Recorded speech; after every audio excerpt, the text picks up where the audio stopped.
Hey up, how are we all doing? Good to see you, welcome back. Another day of footy, another big day of footy.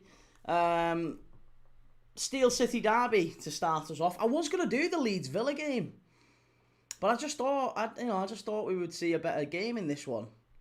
And it feels like there's already snow on the ground in Sheffield, isn't there? Bloody hell. It's a cold day down in Sheffield. I don't know if that's a Sheffield accent. But it's a cold day in Sheffield anyway, because you can see the snow on the ground there just outside Hillsborough. Both of these teams rooted in the bottom three.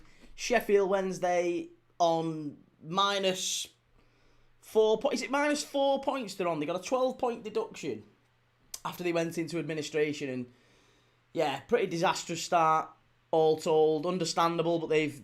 I don't know. I mean, I'm guessing the mood for Sheffield Wednesday supporters here is that they're pretty excited by the fact that the ownership has changed, and therefore, you know, there's a brighter future for the Owls. But they've conceded 29 goals in the league, which I believe is the worst. So the current situation is probably not very good, but the long-term prognosis is maybe a bit better for Wednesday. For Sheffield United, I mean, I think everyone expected them this season to be challenging for the promotion places, and you know, it didn't quite work out earlier in the season. They replaced the manager, they got Chris Wilder in. Chris Wilder comes back in, and it doesn't really feel like it's massively upturned with him either, to be honest. They're third from bottom, 22nd in the league, 10 points from 15 games. Season already feels like it's in a bit of a crisis, but we've got a couple of big changes to the lineup, I believe. Let's talk through them. So, for Wednesday, in goal is Ethan Horvath. Penalty saving Ethan Horvath, who put Sheffield Wednesday through in the previous... Was it against Leeds, wasn't it, earlier in the season in the Carling Cup? The Carabao Cup. Ethan Horvath in goal. Palmer, Iorfa and Lowe at the back with Fusere and Amas in the full-back areas. Valerie and Barry Bannan, of course, captain, skipper, coming out today. Ingleson, Lowe and Ugbo complete the front three. For Sheffield United, it's Cooper in goal, McCallum, me, Tanganga and Sariki at the back. In midfield, it's Riedewald, Peck, Brooks, O'Hare, Danny Ings and Tyrese Campbell as a front two. I mean, on the face of it, that's a bloody good side, that, from Sheffield United. That's a really good side. You know, Tanganga, me. Riedewald's got Premier League experience, played in the Champions League. Peck as well is a really talented player. I like Brooks a lot. I like Callum O'Hare. Danny Ings, lots of Premier League experience. Tyrese Campbell, of course, was expected to maybe kick on a bit more than he has done. So it feels like a really, really good, a well-teed up game, this one. Feels like a good game to get stuck into. So we'll be watching this one. Hopefully everyone's good.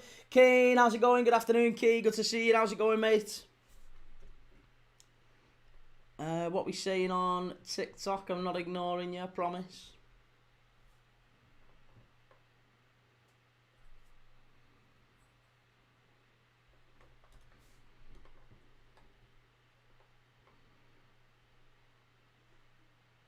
Ethan Morning says, Charles talk Arsenal. Morning, Key. Will you be doing Spurs v Arsenal later on? I am doing, yes, Charles. I will be live for the Arsenal game. Cucho, Leeds beat Villa, Arsenal Spurs draw or Spurs win. Do you know what? I've gone for Spurs 2.5 handicap. So I think if Arsenal do win, they don't win it by any more than 2. And that's a pretty good, pretty decent odds for that, you know. Spurs 2.5 handicap means Spurs can even lose by 2 goals and you win. It's all good. 71 says, not looking good for Liverpool. That's true enough. G. Lawrence says, Key, Areola has more Premier League assists than Wirtz. He does, yes. He does. He got an assist yesterday, didn't he, for Callum Wilson, wasn't it, in the Bournemouth-West Ham game? Lou, how's it going, mate? Good to see you. And DC will be good to see another 3-0 scoreline today. Lou, I've took for Serie for 2 fouls at 3.75 against O'Hare and Campbell. He's 11s for 3-2. Blimey. And Libs, as a Blade, this has got 1-0 to Wednesday written all over it. Oh, the Blades aren't confident either. The Blades are not confident. FM No Casuals, 0-0. You think 0-0 this one? I'm looking forward to seeing Harry Amas, because I honestly, I know he's a United player, but I feel like Harry Amas is a player that should have got a better chance at Man United. Instead, they've gone out and they've signed Diego Leon, the other left back. They've got Dorgu there. Feels like they've gone and overloaded with left backs, and Harry Amas isn't going to get a sniff. But I think he's a really talented player. I think he moves on in the summer. Very, very good player.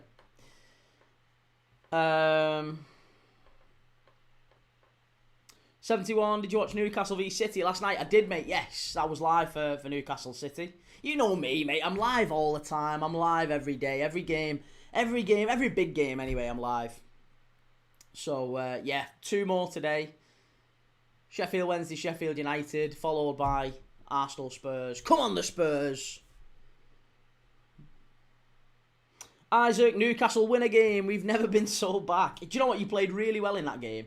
Newcastle fully deserved to beat City last night. I was disappointed because I was kind of hoping that City would win.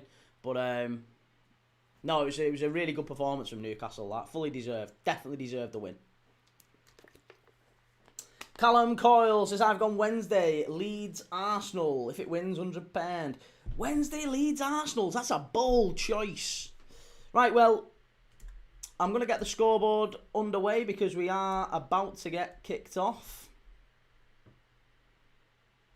Match time. We're off and underway. This one's live on ITV1, by the way, just in case anyone's wondering where we're watching it. It's on ITV1. Which is unusual. You don't tend to get too many championship fixtures on ITV1, but there you go. I think the last one was Ipswich against Norwich, wasn't it? They've had a few derbies. The East Anglia derby with Norfolk-Suffolk derby with Norwich and Ipswich, and then they had they're having this one now, the Wednesday United derby. So the Blades, the Steel City derby.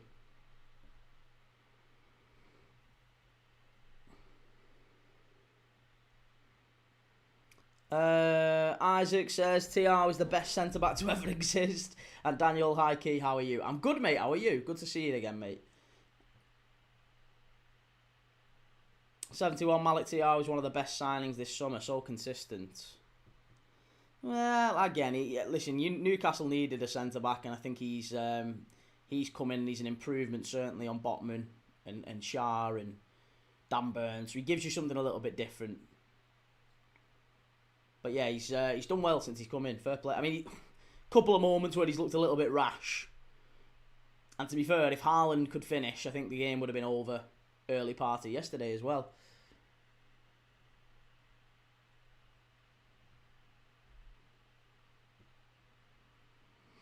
Daniel, I lost my Buds case on a train on the way to court, but I'm doing better after seeing your face.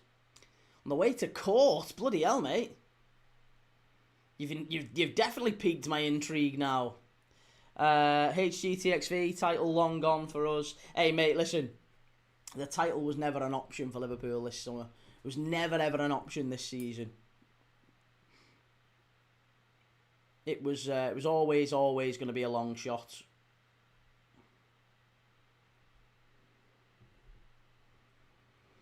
Isaac, it felt so refreshing getting to watch Hall at left back rather than a 6'7" man who turns like an oil tanker. And 71, we should have had about 5, but Donnarumma's shot stopping ridiculously good. No. Let's get this right. Voltemada's finishing ridiculously bad. Nothing to do with Donnarumma. Every shot Voltemada had at him last night was straight at him. Literally straight at him. He couldn't have missed it. If it had gone in, you'd have blamed the keeper. You'd have said Donnarumma's had a shocker there. Every single one was straight down his throat. If he'd have put it 2 yards, 3 yards either side of him, it was a goal.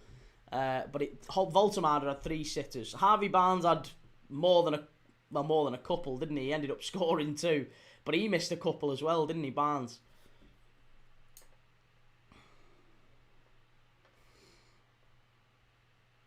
Onslaught, it was always going to be a long shot. You spent $500 million in the summer. Yes. And again, people know that the reason why Liverpool aren't where we are is not because of how much you spend. How much you spend is irrelevant. It's absolutely irrelevant. We spent it in one summer.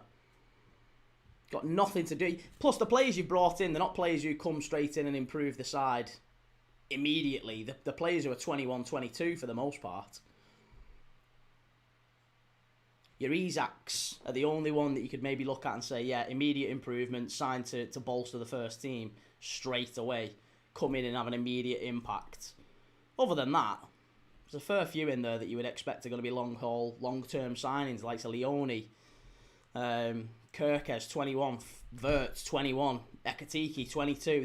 It's not like Arsenal going signing Eze, 27, Gyökeres, 27, Hincapié, 26, Zubimendi, 26. These are signings because they need to win now.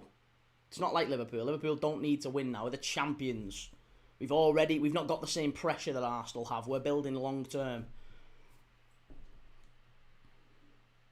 Joseph, going out to a pub for the game tomorrow night. Apologies. Hey, mate, don't worry about it. It's fine. It happens. It happens.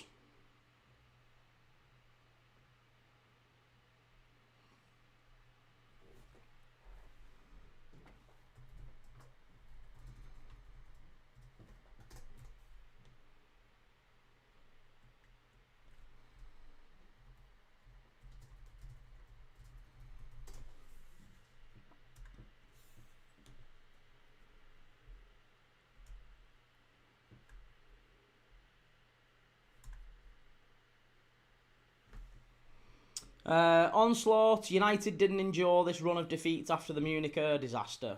I mean, that's not true. That isn't true. Again, it's an odd thing to compare, but no, it's also not true. United finished, was it second or third? Was it second? Might have even won the league. He was top three anyway. He was one of the best sides in the country before it, and then the year after, I think he finished 7th or 8th. So, yes, absolutely there was a drop-off after the Munich disaster, but that's not even remotely comparable. It's an odd thing to be talking about.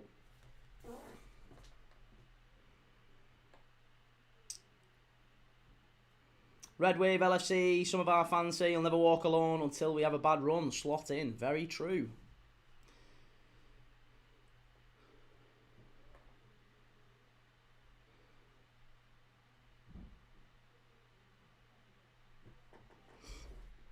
Aurelia, it's embarrassing at the moment. Well, it's only embarrassing if you've set your expectations that Liverpool are going to walk the league, in which case you obviously don't watch very much footy.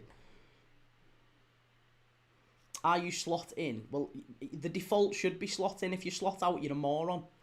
If you slot out, you're a moron. No serious Liverpool fan believes slot out. None. Not one. Not a single serious Liverpool fan believes that slot is out. The only ones that do are either idiots, overly reactionary, dramatic, maybe after they've had a sleep on it, they might feel a little bit differently. Or it's clickbait, which is very, very possible as well. There's an entire channel. This entire channel is geared to this sort of stuff with Liverpool. In fact, there's more than one, actually. Anfield Agenda was talking about it, wasn't he, last night? That, slot out, yeah. Get plenty of easy clicks by saying slot out. Plenty of them.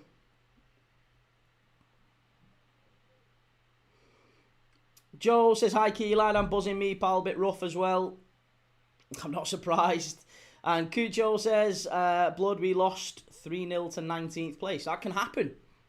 We lost 3-0 to 19th place against Watford the year we won the title as well. So, okay. And the year after we won the title, by the way, we also had a run of 6 defeats in 7 games. So again, people have got very short memories, or they're just 4 years old and don't really seem to know this stuff, but Liverpool lost 6 in 7 under Jurgen Klopp the year after we won the title. We also went on a run of 15 games where we only won 3. We lost 9. 9 defeats in 15 games, winning 3. 6 in 7 defeats in that. So, again, there's precedent for this. There's absolute precedent for this. The exact same thing happened under Jurgen Klopp.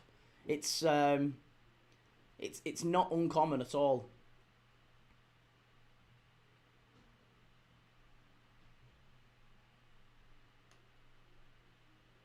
HCTXV, injuries was why we lost so many in 2021. Oh, hang on a minute. So you're understanding of injuries in 2021, but you're not understanding of injuries this year and a player dying.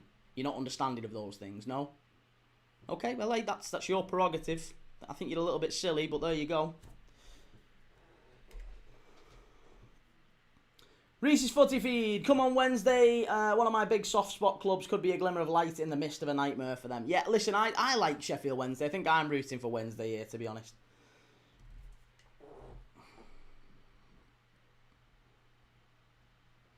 HETXV, what injuries? We have a strong 11. Okay, well, we have no right back. We have no right back. We have our backup centre-back has been ruled out for the entire season. So again, people will say, oh, you're just blaming injuries, or you're blaming referees, or you're blaming Jota. Like, why can't you just acknowledge that there's multiple pieces of the puzzle there? It's all part of one big pie.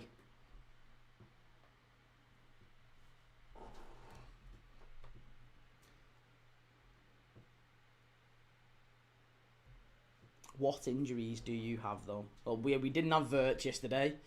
We didn't have any right backs yesterday. We didn't have a number of players yesterday. Yeah, Alisson's been out for God knows how long. Isak's been out for God knows how long. Like I said, it's easy to blame injuries to whatever it was 4 years ago. Injuries was the reason we were crap 4 years ago, right? But this year, injuries don't matter, nor does a player actually dying. That doesn't matter at all. Okay, fair enough. Silly.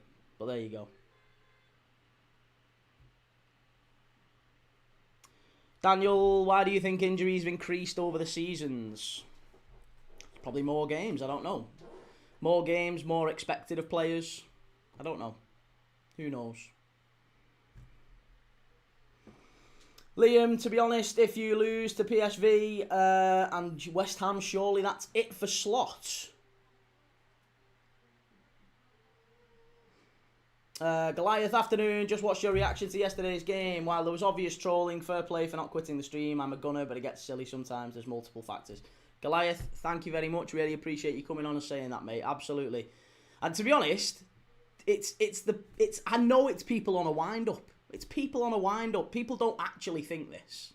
Or if they do, they're just not very smart. But people don't actually think Slot out. Nobody seriously thinks that. Like I said, anyone who does needs their head checking. The men in white coats will be coming for him. Sheffield United, big chance here. Could be 1-0. Must be 1-0. And it is 1-0. Oh, it's a really good goal. And it's Tyrese Campbell who's put him in front. It's 1-0 to Sheffield United. It's a pretty fast start. I'll be honest, it's all come from some shocking defending from Wednesday. They give the ball away. Oh, Valeri's not happy. He's not happy at all. He's screaming at his teammates. But I think he gives the ball away pretty cheaply. And the ball ends up at the feet of Callum O'Hare, I think. Who then slides it in for Tyrese Campbell. Let's just watch this back. Ah, it's so sloppy. So poor. They lose the ball cheaply. O'Hare into Campbell. And a great finish. It's Riedewald, actually, who pinches it. Yeah, it's Riedewald you've got to give credit to because he pinches it. He gives it to O'Hare. O'Hare lays it off. Campbell on the overlap. And he gets one-on-one with the keeper and just slides it. Does it go through the legs of Horvath? Oh, it goes through the legs of the defender, though. Little bit of luck. Little slight bit of luck, but unlucky. Unlucky from Wednesday. Goal for Sheffield United. Fully deserved, I think, based off the disappointing bit of defending. But it's probably not surprising to Wednesday fans. They've not been defensively sound this season.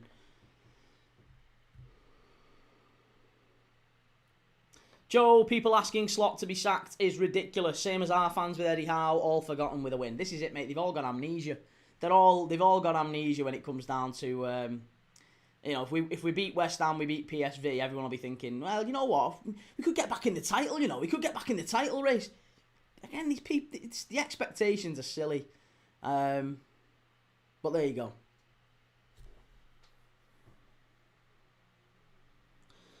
Archie says that goal should not be going in. It's going to be a corner to Sheffield United here. Wednesday having to ride a bit of a crisis here in the opening few minutes. Liam, I bet you're hoping for a draw tomorrow between Man United and Everton.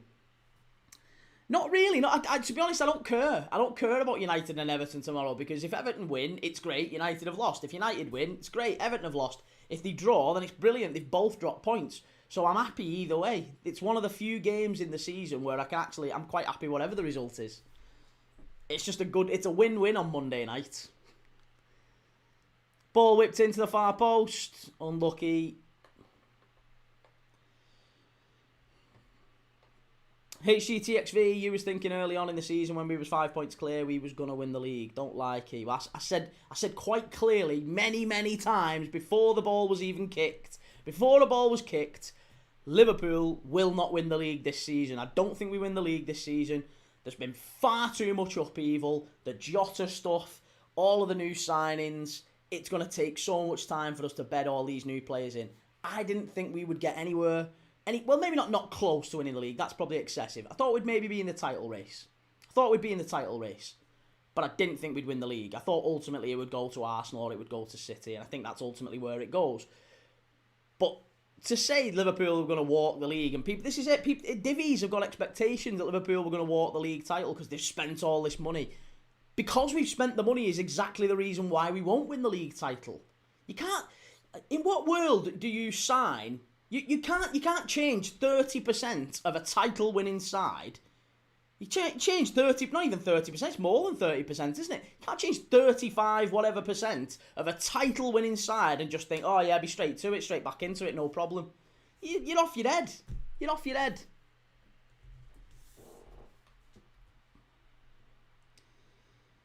Blake, how's it going? Nick says Rayo winning today. Well, I didn't have Sociedad winning yesterday against Osasuna, but they did. Goliath, what's your prediction for the North London derby? I'm hoping that Spurs get something. But if I'm dead honest, mate, I think you probably win it 2-0. Yeah, I think you win it 2-0. Probably with a set piece, undoing Spurs early on. Spurs have to push out and then you get another one on the counter. I think that's probably what ends up happening. But who knows? Goliath, we're only a third of the way through. So much can happen yet. Yeah, listen, it's still very early. Liverpool are still only 2 points off fourth. We're 2 points off fourth. And I'll be honest, I think that's kind of where Liverpool end up finishing anyway. Third or fourth. We'll have a mixed bag of a season. We might do well in Europe. We might even do well in the FA Cup. And I think if you'd have offered me that before the start of the season, you're not going to win the league. But you'll do well in the Champions League. Maybe you'll go to the semis or maybe the final. The FA Cup, maybe you'll go the distance. Maybe you'll win it. Who knows? And I took that because it's a transitional season for us. When we replaced Jurgen Klopp with Arne Slot, I don't think... Oh, what are they doing? Oh my God, Wednesday, nearly 2-0. It's absolutely kamikaze defending. Oh, it's bad. It's so bad. I can't tell you how bad this is.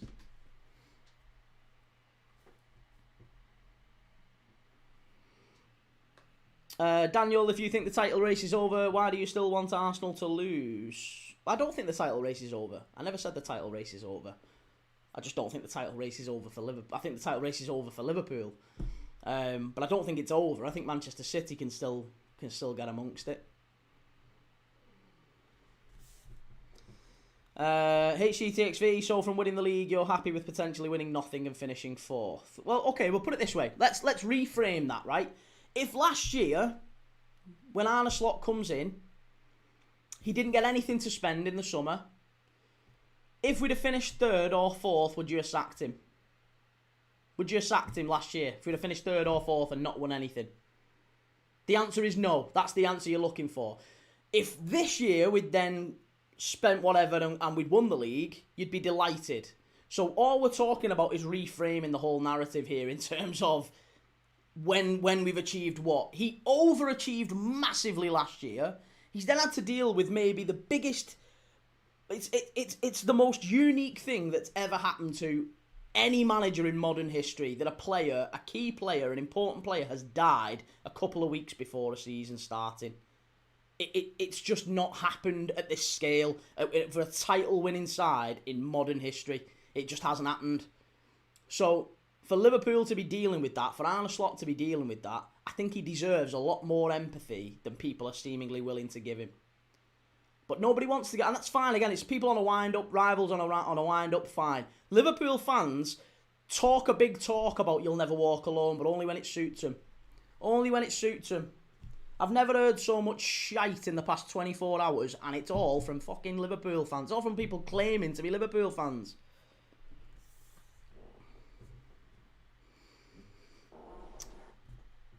What are we saying, Joe? What did you think of TR and Shah last night, Key? I thought TR was good. Shah... I mean, listen, Shah needs replacing. If Newcastle want to be in the top 4 going forward, you need another centre-back as a minimum, don't you?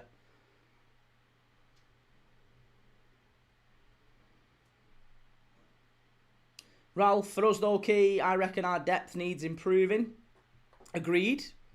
Absolutely agreed. But I think our depth gets better because the club have committed to signing lots and lots of young players. So it's a visionary change from Liverpool. That's what we're seeing, I think. We're seeing the likes of Leone come in. We're seeing the likes of Rio Ingamoa. We haven't replaced Luis Diaz. We've got Rio Ingamoa, 16 years of age. We've got Jarrell Kwanzaa and Tyler Morton potentially coming back to us. We've got buyback options on both of those. We've kept young players around the first team rather than do what Arsenal have done, which is we're going to go and pay big for 27-year-olds now so that they're ready now and they're going to come in and improve us right now. So 21, 22, those players need a little bit of work and a little bit of coaching. And if you change 35% of the team overnight, it's obviously going to be a big change. And I don't think Liverpool fans have quite appreciated that, especially not in context with the Jota thing as well. Gav's highlights, big ups, Key, mate, good to see you. And Goliath, I think Liverpool and Arsenal both brought in approx 8 players. Do you think the difference is we didn't really sell anyone?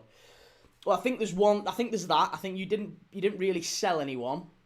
But if you look at the types of players you've brought in, there's Zubamendi, much more experienced, lots more experience in the game, coming into your midfield. He's a starter. Gyökeres, again, 27, is he? Again, loads of experience, starter. Eze, to a degree, is he a starter? I don't know, maybe he is. But Eze coming in, lots more experience, starter. These are 27-year-old players coming in. And the 3 players that have come into your starting 11 are all really mature. For Liverpool, that's not the case. We've got Kirkes, 21. We've got Wirtz, 21. We've brought Ekitike in, 22. Isak's not really kicked the ball for us all season, to be honest. I think yesterday was the first time he'd started in the Premier League. Maybe the second time he started for us in the Premier League, and we're in nearly the end of November. So it's going to be. We've got to face the fact that Isak didn't get a big pre-season is hurting us now. But ultimately, that Isak's not the issue. People keep pointing to the new signings. New signings ain't the issue. New signings aren't the issue. It was 9 of the 11 that started yesterday against Forest were here last year. Players like Kanate, McAllister, Gravenberch, Salah. These are the players that they're nowhere near what they were last year. They're miles off it. So it's nothing to do with the new signings and how much Liverpool have spent. They're not the reason Liverpool are where they are.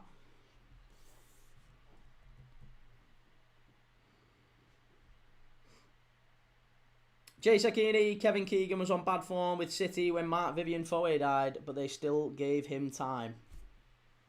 There you go. And in fairness, City weren't a title-chasing team at that point either. So, when we're talking about... it was still a Premier League side. It was still an unbelievable tragedy, the guy passing away like that. But it wasn't at maybe the highest level, competing on all fronts. Therefore, the slightest margins matter. Manchester City were a Premier League side, and it was still a horrendous thing that they had to go through. Same with Sevilla, Antonio Puerta, and there's lots of players who died while playing football. Very sad. But I don't think it's maybe happened to this degree with a title-chasing side or a side with this much expectations. Pathan Lawn, how's it going? Good to see you. And Gav's highlights, I saw Liverpool fans calling for Slotted and his sacking key. Are you the same? Absolutely not. No, absolutely not. Joe, I was listening to Anfield Agenda on the way home last night. He's got no clue. Typical fickle fan. It's not that he's not got no clue. He's not got no clue. It's cash. It's cash. This is all it is. This is what people need to realise. It literally is just... if I put opinions out there that will get people to click, and last night, the thing that you needed to say to get clicks, if you wanted clicks last night, slot out. That's all you needed to say last night. You'd have got floods, absolute floods, to say slot out, slot out, slot out, slot out. And it was a good litmus test, actually. It was really nice, because I went on my Twitter and I was scrolling through, and everyone who was saying slot out, it was like, right, okay, I know where you're lead. I know where you are now. I know what you're trying to do. I know what game you're playing. Gavs, it's strange to how some of your fan base has turned on him already. Yeah. You'll never walk alone, eh, mate? You'll never walk alone. There you go. Football talk, Spurs Arsenal prediction. I think 2-0. I think 2-0 to Arsenal. Archie, so Isak not getting a pre-season is an excuse because Grealish has kicked on in a similar situation. Well, no, because Isak hasn't been fit. Isak hasn't played. Grealish has played. How many games has Grealish played this season versus how many Isak's played? It's night and day, mate. So it's not the same. It's not the same. I'm not saying... Listen, there's players who haven't had a pre-season who have come straight into it. What I'm saying is Isak is evidently a player who needs a pre-season. People have talked about him having injury issues in the past and match sharpness and fitness and all this sort of stuff. And evidently, he needs a pre-season, which most players do. Most top players do.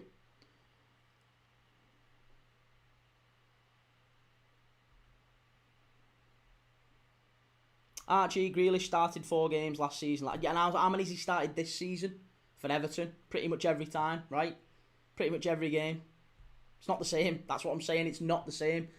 Grealish hasn't played much last season, but he's walked in this season. He's been available all year, whereas Isak hasn't. So that is the difference. NCD Media, when in your estimation does enough losing is enough? Just asking your thoughts. Honest answer, he could finish in the bottom half for me this season. He could finish in the bottom half for me this season, and he gets a pass. He gets a pass for me. This season, he gets a pass. The players get a pass. The manager gets a pass. They're dealing with something that's never happened before in football. There's no precedent for it. So, yeah, I think they get a pass this season. Daniel, does losing to 19th place make it worse?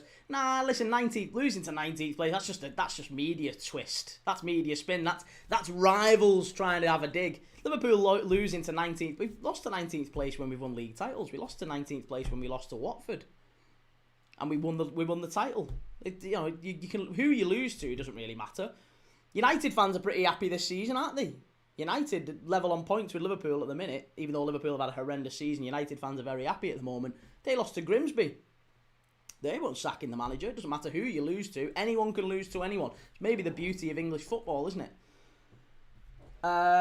Goliath, yes, agree. Everything is so hyperbolic these days. Well, it's good to have a measured football fan on the channel like yourself, mate. We've got plenty, don't get me wrong. That's not a knock at anyone else. But it's good to have you on. It's really good.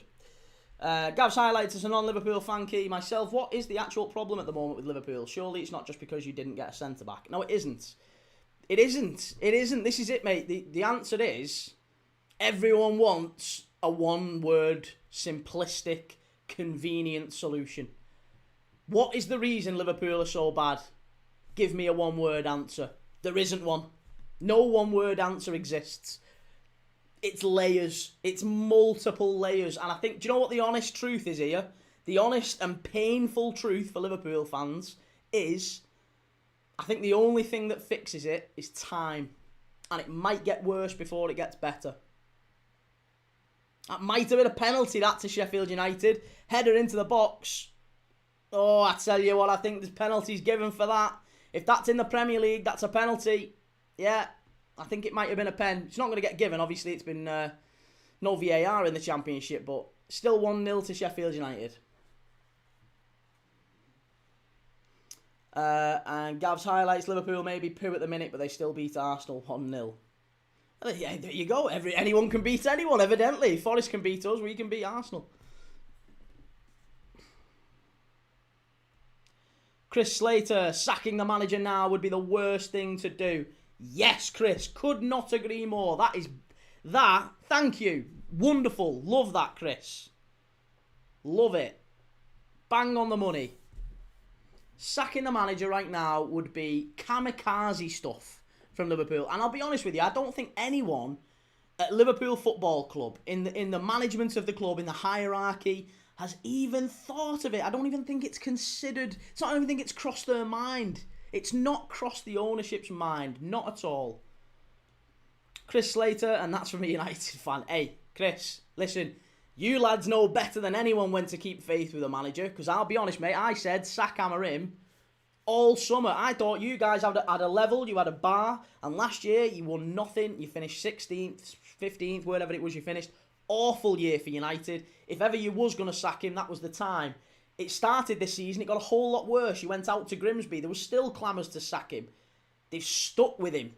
And it might just be now that United are starting to reap some of the rewards. We don't know, maybe long term. Maybe it's turned a corner a little bit in the past with United. We've seen this before, haven't we? We've seen it. Ollie's at the wheel. And, we've seen little shades where they've turned corners and then they've dipped again. But it might just be they're landing on something with Amarim because they've shown patience and it's because they've gone through this big transition. Liverpool are in a transitional phase. That's something Liverpool fans maybe don't want to recognise, but we are. We're trying to reduce the overall age of the squad. We've got very ageing players in very key positions. Alisson, Van Dijk, Robertson, Salah. We're trying to bring the age down, the average age of the squad, and you've got to do that gradually. And it takes a little bit of time.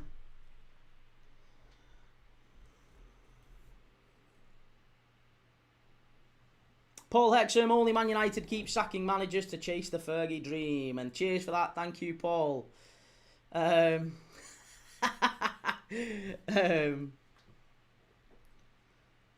Daniel, Liverpool needs gutting. I don't even think we need gutting. I just think we need to do it over a couple of years.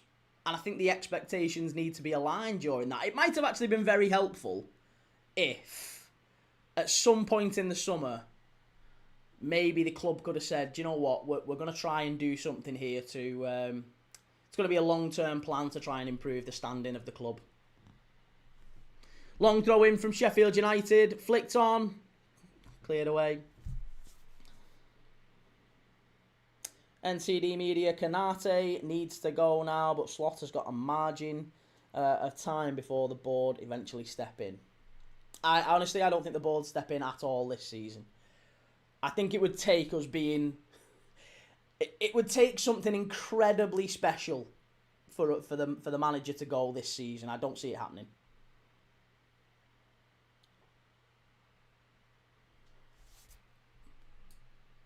And Daniel, I think, do it quickly. Otherwise, it'll be a slow fall without achieving much. And that is basically what they've tried to do, isn't it? They've tried to do a lot very quickly, and that's maybe been the strategy fail. That they've tried to do too much too quick. They've gone, right, well, I'll tell you what we'll do. We'll bring Leone in, because he's our long-term replacement centre-back. Sadly, the lad's got an ACL. We'll bring Mamadashvili in, because he's our long-term Alisson replacement. Alisson then gets injured, so we can't necessarily phase him in. We'll bring two new fullbacks in, Kirkes and Frimpong. Frimpong then gets injured loads. Sheffield Wednesday down the left-hand side here. We'll bring two new young strikers in. We'll bring Ekatike in and we'll bring Isak, who's probably the best we can get out there. We'll go and buy them. And Isak's been out injured all season. And we'll bring this Rio Engamoa in as well. Rio Engamoa, we'll bring him in and we won't sign a replacement for Luis Diaz. So we've got all these young players and it's going to take a little bit of time and nobody seems to be acknowledging that, sadly. Goliath, you have to give a manager a couple of years at least to let them realise their vision. It just seems lunacy that slot out is even a thing now. And do you know what? And Dick, mate, thank you so much. This is coming from an Arsenal fan as well. An Arsenal fan with more measured views on Liverpool. Arsenal have stuck with Mikel Arteta for 6 years. The guy hasn't won a tap. Look how good Arsenal are now. 6 years they've stuck with him. And it's been a transition. They've got better each year. They've still not won anything. They've got better each year, though. And I think people are maybe underappreciating the size of the job that Slot took on when he took over from Jurgen Klopp. And incredibly, what happened in the summer, obviously, as well. Gav's highlights, who would they bring in to replace Slot? I don't think there is anyone good enough available to replace him. It's not even something to think about, mate. It ain't happening. He's not going anywhere. Certainly not this year. I don't think he goes anywhere for a while. He turns it round. He's a brilliant manager. He's one of the best around.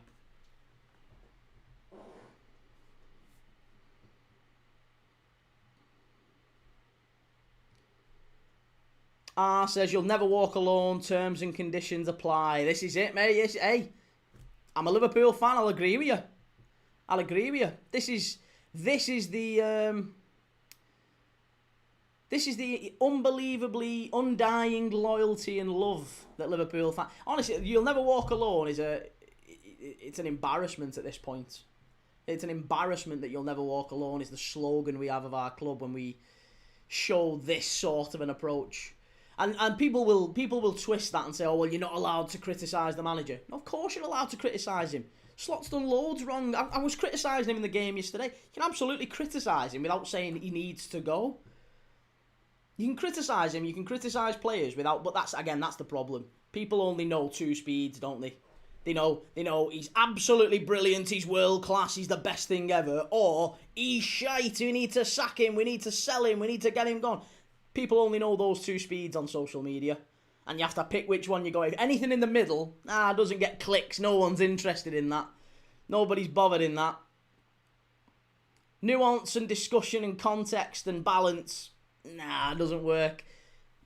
Absolute world class, absolute shite. That's what gets clicks on social media.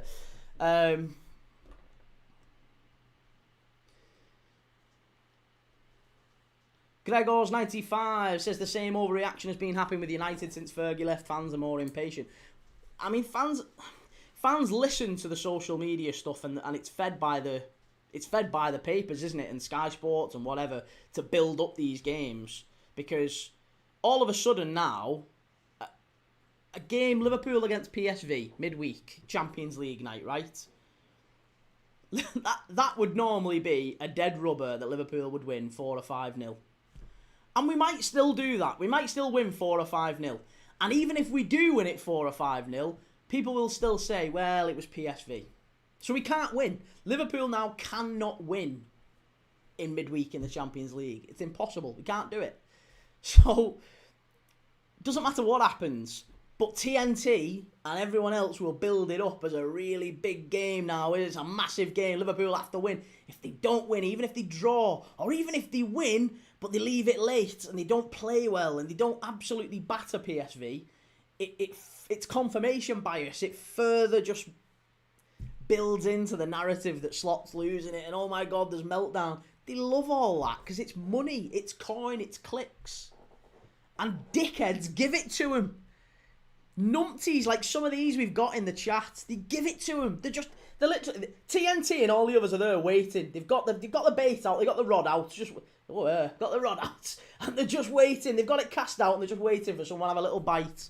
Slot out, slot out.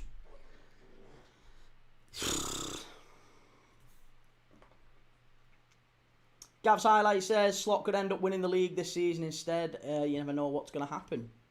Well, I mean, it's this sort of a season that Rafa Benitez won the Champions League in. So it could happen.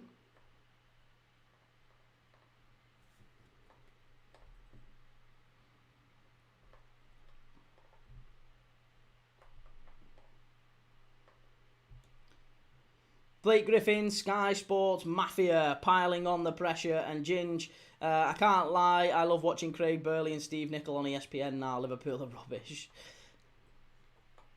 And Luke Porth, Amorim took over a bigger job, yet you never called for people to give him time. Well, I mean, Amorim has had, I think, a lot worse than Arne Slot. I mean, Amorim took over a big job. I'm not saying he didn't take over a big job, but he also finished 16th and won nothing in his first season. Oh, it's 2! No, it's offside. Is it offside? Danny Ings puts it in, but it's offside. It's not going to count. Yeah, so I don't think Amorim... I did call for Amorim to get sacked at the end of last season. I did think he needed to go.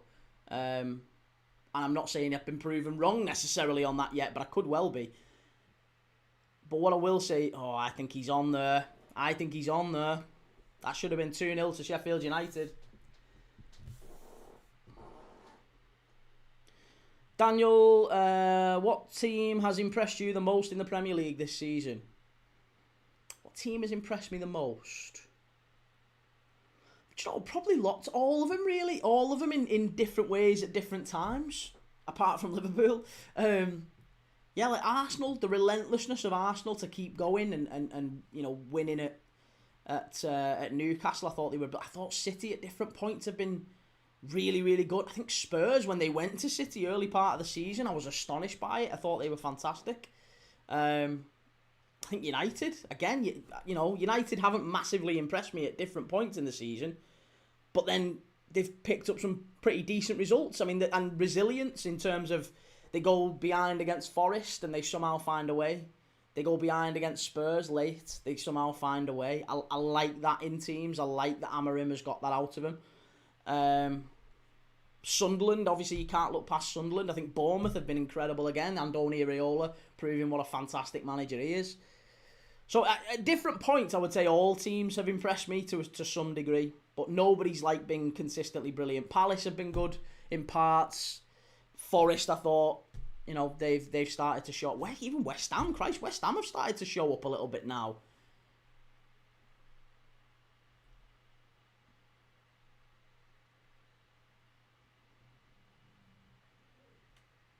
What we saying?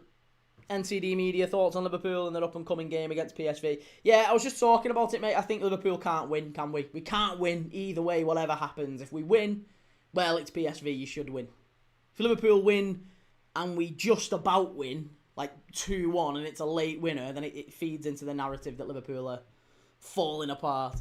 Goliath, you don't win the league, then just turn shit overnight. I think you hit the nail on the head. It's all fabricated drama. Best thing would be if all social media influencers just shut up, let them be.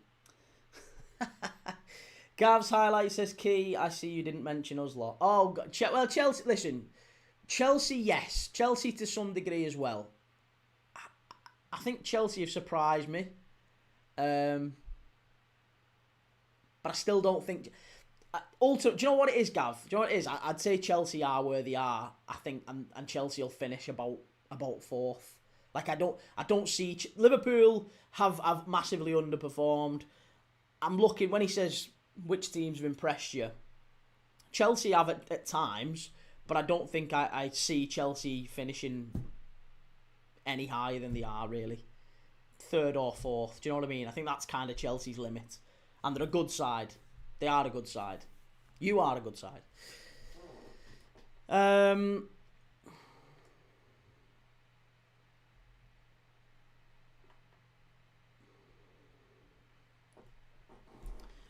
Hi mate, you look like you've never killed a ball in your life, so your opinion doesn't matter. I haven't killed a ball, ever. Would never do such a thing. It's not my thing.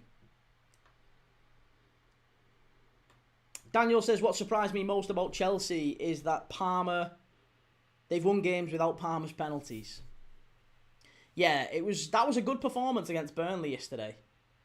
Because I think, although I will say they were quite lucky against Burnley. You were quite lucky in the end against Burnley, because I think Burnley could have had at least one penalty. A little bit fortunate there with the referee decisions. And refereeing decisions, again, people will say, oh yeah, you blame the ref. I'm not blaming the refs, but we have to talk about refereeing decisions, because there's been some horrendous refereeing decisions this season. They're not the reason Liverpool are where they are, but there's parts of that. There's certainly big moments in games that are being influenced by referees, and Liverpool have been on the wrong side of that 3 or 4 times this season already. Manchester City and Nottingham Forest, the first goals. I mean, yeah. There's just no way that those decisions are consistent.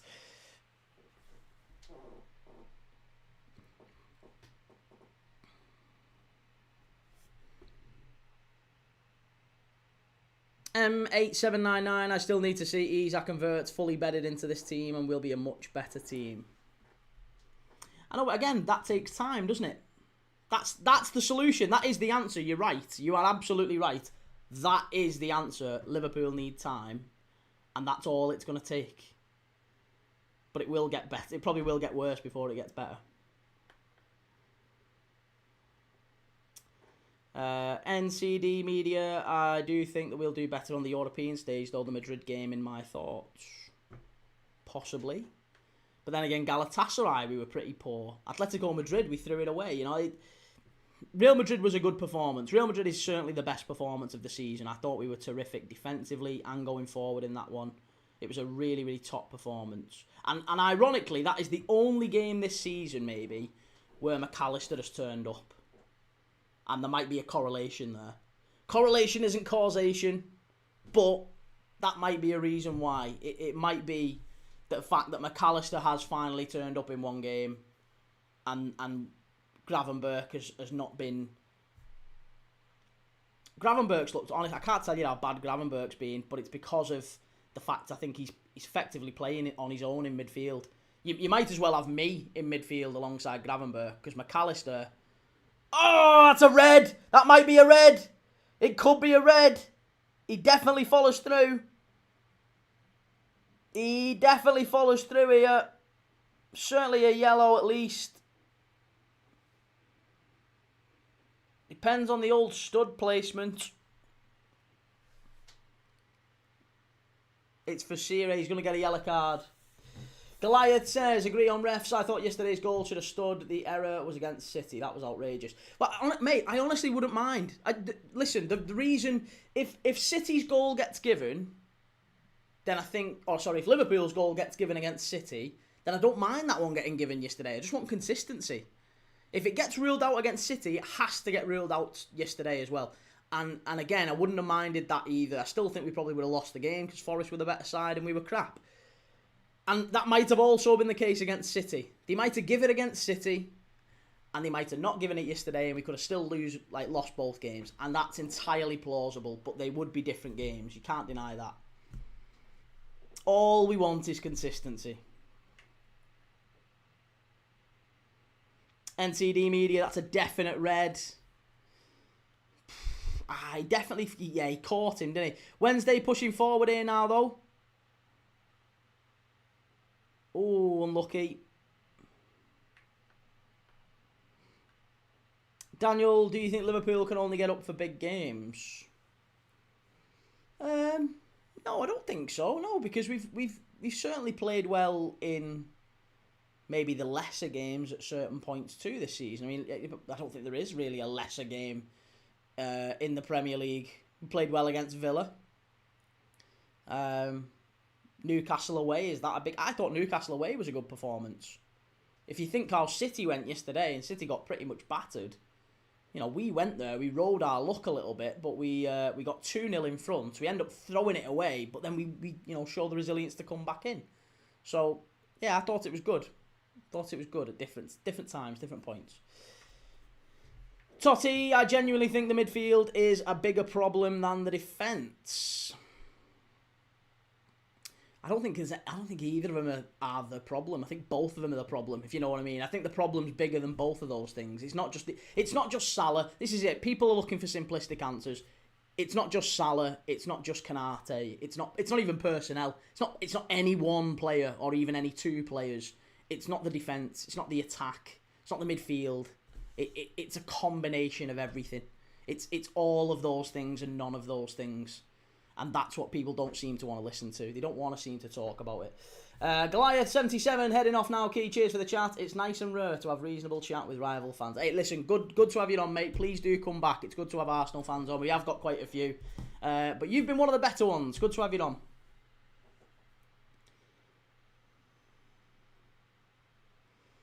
Gav's highlights. It has seemed to affect them a different way. Who?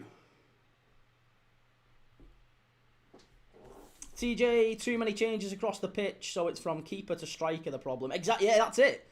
This is it. Too many changes, and something, heaven forbid, nobody knows what it might be, but something seems to have just drained these players emotionally. Something seems to have just destroyed them in terms of their mentality and their emotional well-being and physically. I don't feel like, maybe I'm in the minority here, but I don't feel like you can go from grieving in July to pressing at 95% intensity in August.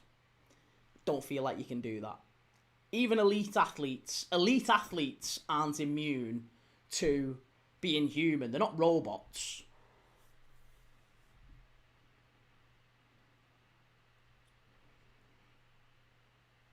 Totti, look up the stats. We won 22% of our duels. Again, very true. What a brew. How you doing, Key? Absolutely awful yesterday, pal. Not too much to say. Very true again. And it's half-time here anyway. Half-time in this one. Let's sort the old match timer out. Gaps highlights the players. I thought they would be so inspired to win the league again for Jota. Do you know what I think it is, mate? Grief hits everyone differently and people deal with grief in different ways, but I feel like if you're constantly reminded of it, you would always get a little bit... Some people would get upset. Some people would get angry, wouldn't they? Some people would just lose focus. I think you can't keep losing focus if you're on a Premier League pitch.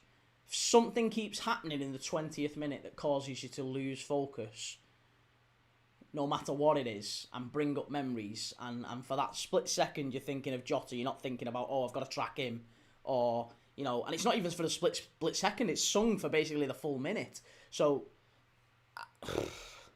I'd be interested to know how many goals we've conceded. And again, listen, it might well be nothing. It might well be something. People have mentioned this an awful lot. But I feel like that's certainly a factor at play, is the song being sung in the 20th minute. And maybe there's a different way of doing it. I don't know. Maybe there is, maybe there isn't.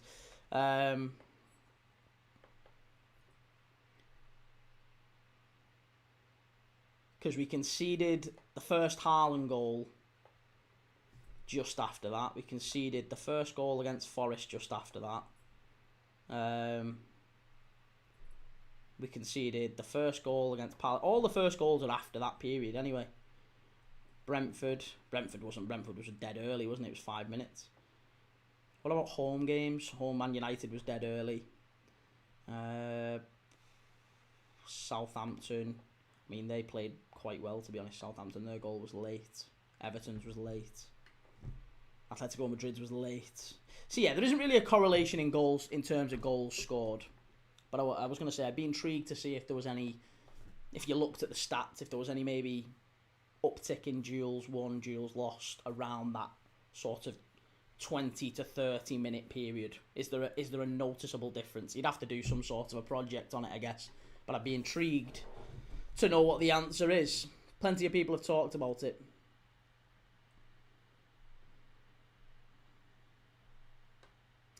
NCD Media, I agree 100%. It's layers of problems. Anfield will be a fortress again. Diogo's passing is 50%. But listen, do you know what? Some people say it's 50%. Some people say it's 100%. Some people say it's 2%. Some people say it doesn't matter at all. And that's totally your right to say that. All I'm saying is, in my opinion, it is to some degree, to some percentage, it is a factor. It's definitely a part of the makeup of it, and it's a big, big loss for Liverpool, both as a player and as a teammate. Obviously, the players are going to feel it. So, this is why I'm saying he gets a pass. Slot gets a pass. The players get a pass. I don't really mind what we do this season.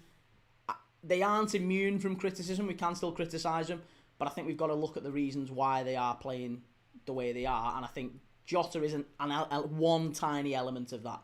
Jota is maybe one of 6-7 reasons that Liverpool are playing so poorly. Jake Fitzpatrick, hi, what's the score? It's 1-0 to Sheffield United at half-time here.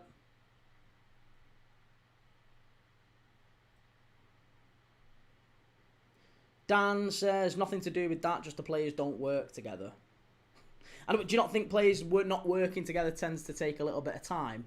If you were to change maybe 35% of a team, would you expect them to just all come in and straight away click? You wouldn't, would you? You'd expect it to change and players to take a little bit of time to kind of get to know each other in terms of, when does he make the run forward? Is he going to hold his position or is he going to bomb on?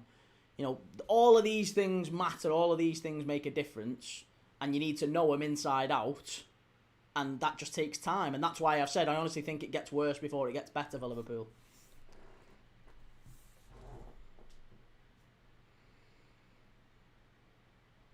Defalang says, do you think we should stop the Jota song on 20 minutes every game?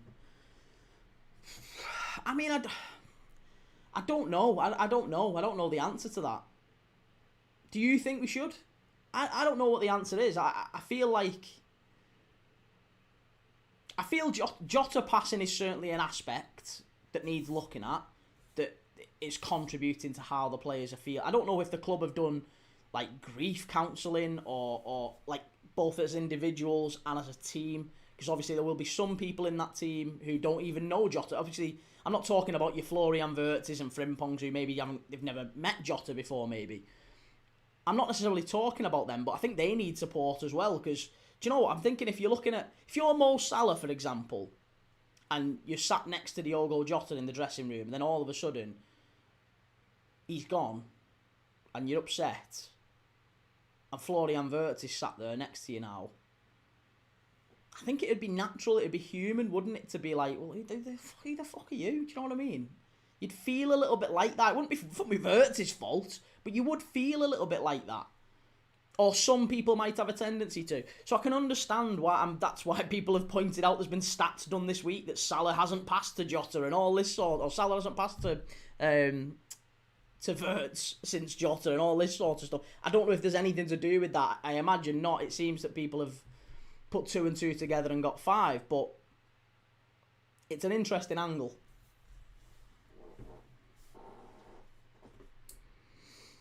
COYS, you as a club acted so arrogant within the transfer market, you deserve all you get. What do you mean arrogant? How did we act arrogant within the transfer market? Defalang says, I honestly think we should stop it every game and only do it for massive occasions. I think there's a way to commemorate Diogo Jota without it being that.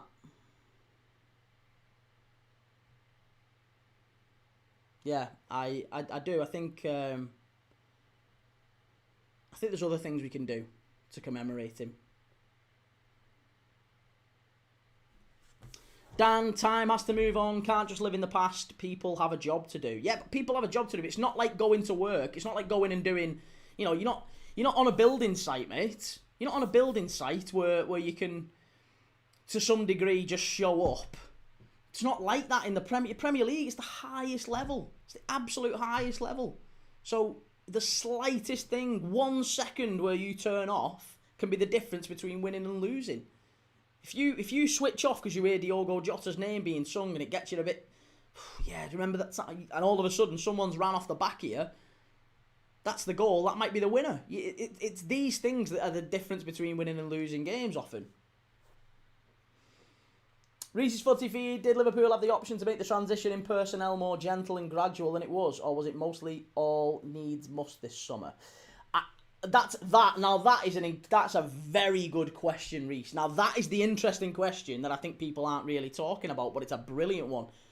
Did Liverpool have to do the full transition this summer, or did we not have to? No, I don't think we did. I think we could have done it more gradual. I think we could have made the decision to go, well, do you know what? We'll keep Luis Diaz.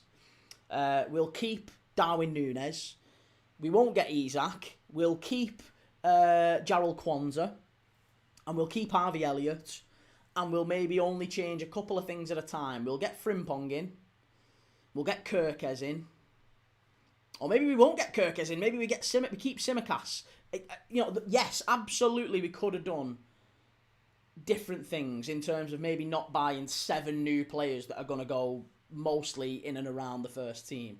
7 players, when if you look at a first team, there's usually only 16, 17, maybe 18 players at a push who play most of the games. And we've signed 7, most of whom are going to get semi-regular minutes. Some of whom are starters and immediate starters. So no, the answer is we didn't have to do it all at once. And that is a strategy that I think maybe has bitten us on the arse. But I think the club looked at it and went, do you know what? We're going to have to somehow, by hook or by crook, we're going to have to take a knock this season. We're going to struggle because we've lost our two biggest progressors of the ball. Luis Diaz has gone. Trent Alexander-Arnold has gone. Our two biggest progressors have gone. How are we going to fix that? Well, we'll get Wirtz in, because Wirtz is a highly creative player. He can sort of replace what we lost in Trent, even though it's not going to be an immediate thing. He's 21, he's still young, but he can replace a little bit of that, and he can maybe replace a little bit of what we've lost with Luis Diaz on that left-hand side. And you can't buy a replacement for Trent. One doesn't exist. There is no other Trent Alexander-Arnold in the entire football world. So we'll have to change system. Our system relies so heavily on Trent. We'll have to change system. Right, okay. Well then, we'll get Frimpong in. That's what we'll do. We'll get Frimpong in and we'll go high. We'll have our full-backs high. We'll get Kirkes in on one side, Frimpong on the other. We'll have them high. Frimpong's been out all season. Kirkes maybe hasn't adapted as well as we would have liked, but we're asking him to do different things as a result of us not having two very high full-backs. I just think that's it. I honestly think it's Liverpool maybe making the wrong decision to change too much too quick. But we've gone with it now, and that's not a slot decision. I think that was a club decision. That was a club directive to try and reduce the age of the squad. Unknown FRX, so frustrated. How do we fix this? You can't. We can't. It's going to take time, and it's going to get worse before it gets better. That is the honest answer that nobody seems to want to mention. It's going to get worse before it gets better. It's probably going to be in the new year before we see the best of this Liverpool side. And in terms of how we fixed it, it's going to take time for players to get to know each other. That's it. That's it. Gav's highlights, how was Frimpong Donkey so far? He was class at Leverkusen. Hasn't played, mate. Frimpong hasn't really played. He's been out injured most of the season. Same with Isak. This is why when people point to new signings, I know they've not watched us. I know they don't know anything about us. A load of them haven't played. We brought Robertson back in for Kirkes. Leone's got a cruciate injury. He's been out. He played one game, out for the season. Ekatiki's been on the bench recently. Isak's hardly kicked a ball. Frimpong's hardly kicked a ball.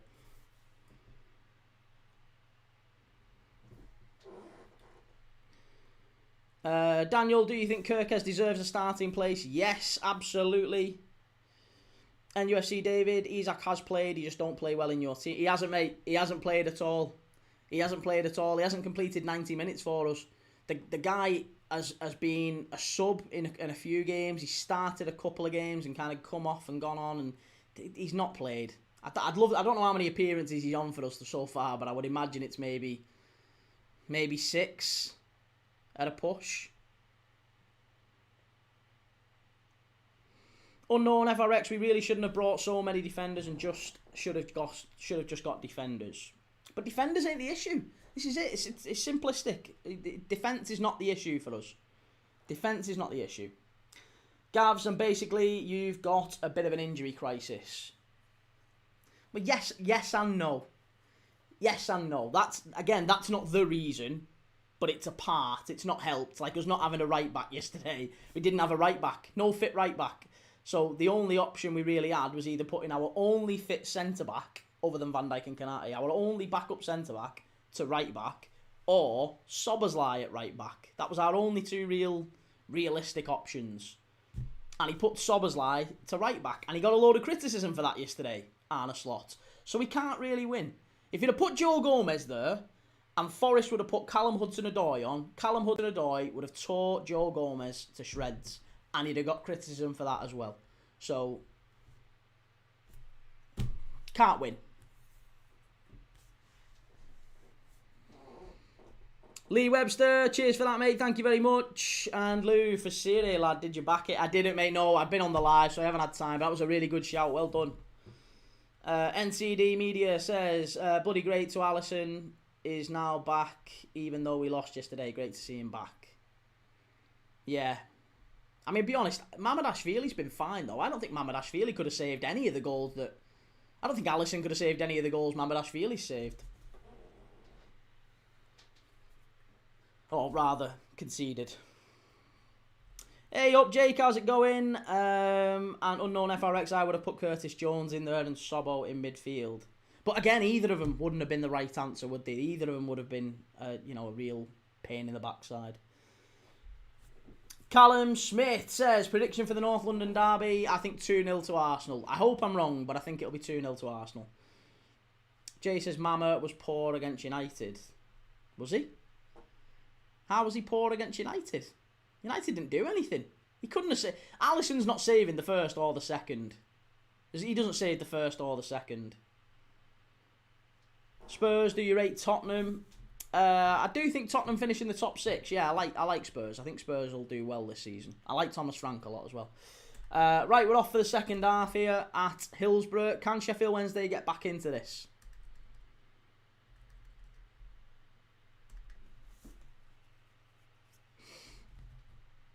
NTD Media, you take care, mate. Have a great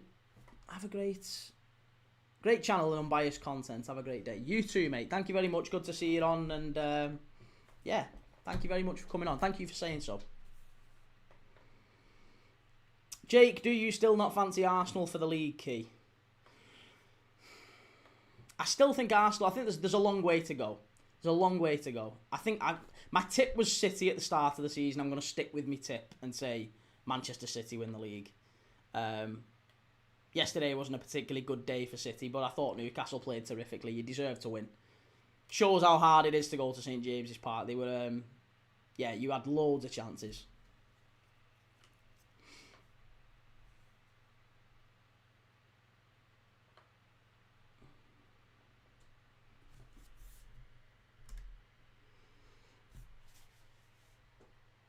FCB, do you remember me? I do, mate, yeah. Sheffield United, chance. Oh, side netting, nearly 2-0. Spurs, do you think Arne Slot will get sacked if you lose to PSV? I reckon he will stay till the end of the season. I don't think Slot goes anywhere this season. No, Slot will be Liverpool manager next year. Definitely, 100%. I would be amazed if anything. And the club aren't even thinking about it. The club aren't looking at it and thinking he's going anywhere. So anyone who tells you otherwise, any Liverpool fans who are claiming it, they're just after clickbait. There's no serious Liverpool fan thinks that Arne Slot is needing to be sacked at this point. Finley Matthews, we need to start Isak and Ekitike together against PSV, 4-4-2 formation. I wouldn't disagree with that at all, Finley, but it's where you put Mo Salah in that sort of formation. Jake, what is the problem with Liverpool at the minute, Key? We've just done a full section on that, mate. People will be bored to death of me saying it, but I think there's about 6 or 7 reasons. It's not just one. People want a simple answer, like it's defence, or it's midfield, or it's the attack, or it's Salah, or it's this player or that player. Sheffield United are in. It should be 2 here. It is 2. It is 2, and it's Tyrese Campbell again. Oh, they've crumbled, Wednesday. They've absolutely crumbled, and Sheffield United go 2-0 up early in the second half, and that might be this game dead and buried. Wednesday fans might well just start streaming, heading to the exits now, because I could see him maybe getting back into it at 1-0 down, but 2-0 down. It's going to be a tough all game.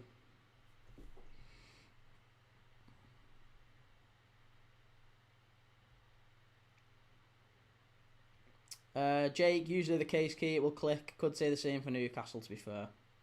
He was onside. There's no problem with that. Jay, Salah to move on next season. I certainly hope not. But I suspect Liverpool will be trying to, yes. Because it's an interesting dynamic with Salah, because we won't want to keep him on the 400 grand a week that he's on, or whatever he's on. We won't want to keep him on that money if he's producing less than absolute top of the level stuff. Do you know what I mean? That apparently that was the big issue with Liverpool and Salah over the summer, was Liverpool were prepared to offer him a 1-year deal at massive money, and Salah was like, well, no, I want 2 years on massive money. And that was the breaking point basically at the end. It was 2 years on massive money, but I think Liverpool were maybe of the opinion that he might start to decline, and if he's on the decline, not on the decline, but you know what I mean, not On the decline sounds really disrespectful because I don't think for 1 second he's a bad player, Mo Salah. There's still only about 3 players in the Premier League who've created more than him this season. So he's still like top 5 in the Premier League up to now in the Prem. So I don't feel like he's on the wane. But I can understand why Liverpool might not want to pay 400 grand a week if he's not producing record-breaking seasons. I can get that. So they might try and sell him on. The problem they'll have is that Mo Salah, I still believe Mo Salah believes he's the best player in the world. So I'm not going to Saudi. You're not selling me to Saudi. That ain't happening. Not a chance. I'm not going to Saudi. So Liverpool might maybe want to sell him for 80, 90 million quid. And Saudi will absolutely be prepared to pay that for him. But will Salah be interested in going? I'm not sure. I think he still wants to win Champions Leagues and compete at the highest level.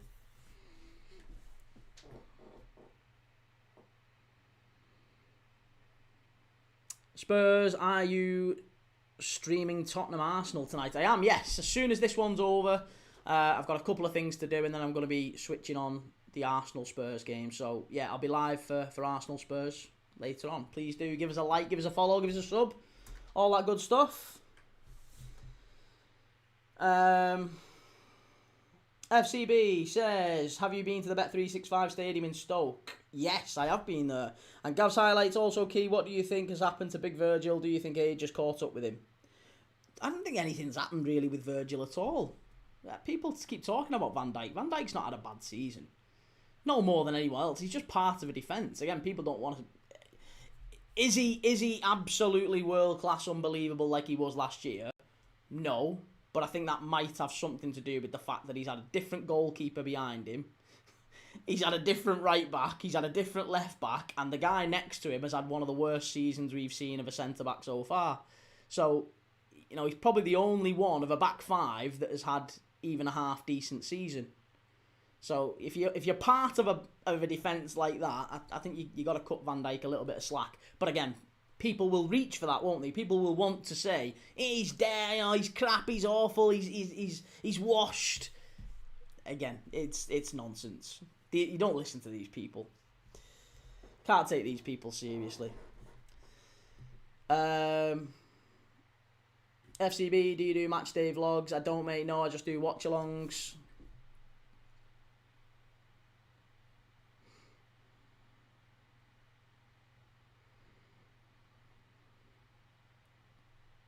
Connor Sharp, who do you think's going to win, Arsenal or Tottenham? I think Arsenal. Yeah, I expect Arsenal will win. But I'd like Tottenham to get something. MC, finally you're coming to terms with Konate's dreadful form. I know, but there's a difference between saying he's out of form and saying he's bad. Out of form is not the same as saying he's crap.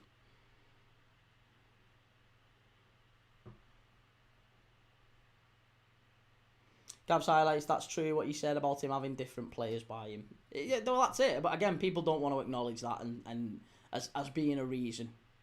But you know, by extension, that's effectively the same thing with Liverpool. People talk about, oh, well, you know, why is Van Dijk being so poor? And I say, well, he's got a different goalie behind him. He's got a different left back. He's got a different right back. You know, so, and it's a different 3 or a different 4 in front of him as well. So he's basically got new players all around him, Van Dijk. So it's not surprising that he's not having the best time. And then you use that for the exact same reason why Liverpool are maybe not doing so well. Well, we've got a new goalkeeper. We've got 3 of a new... The back 3, back 4 are pretty unsettled. The front 3 are pretty unsettled. We've tried to put Wirtz in on the left, sometimes in the middle, sometimes as part of a 3, sometimes as part of a 4. We've played with a front 2. We've played 4-3-3. So... the same argument can be used just as fairly with Liverpool, but nobody wants to listen to it, and that's fine.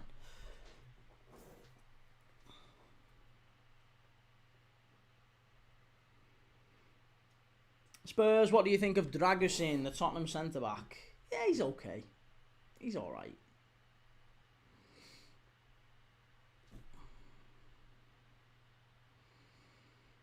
Harvey, but you probably say the same about Chelsea. What do you mean I probably say the same about Chelsea?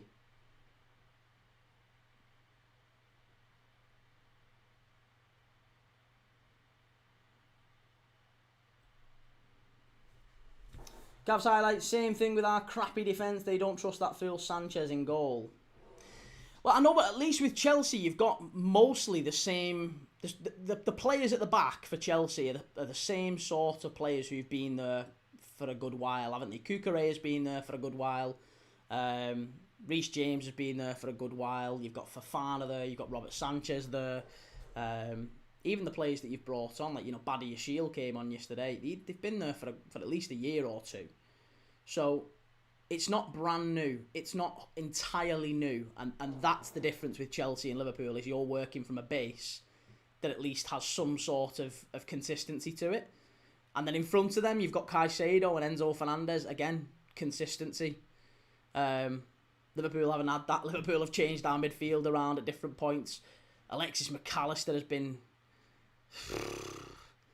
He has been the biggest disappointment for Liverpool this season. If I'm going to lay the blame on one thing, it would be probably Alexis McAllister. He's been awful. I can't tell you the drop-off. He's been terrible.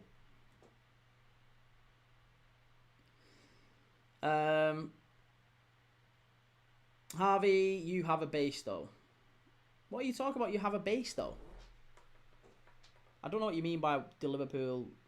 We have a base. We of course we have 11 players on the pitch, same as you do. But as far as do we have the same sort of consistency as you do? No, we don't, because we've signed a load of new players. Harvey, you still have the same core. We've changed. We have changed far more than Chelsea have. Yes. We have changed far more than Chelsea have.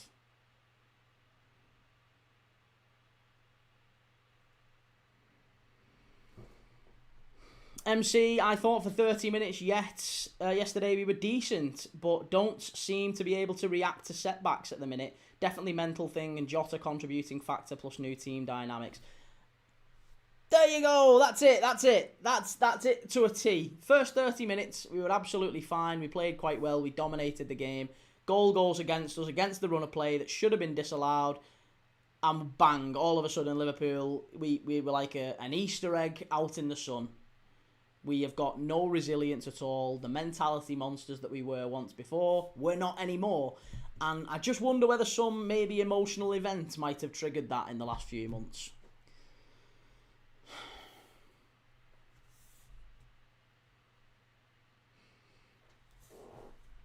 Harvey, not arguing that, but you still have the same core, so can't use it as an excuse if you know what I mean. No, I don't know what you mean, Harvey. We have got an entirely different base that we're working from. It's a massive set of changes that Chelsea don't have to work with. So you're saying it's not an excuse?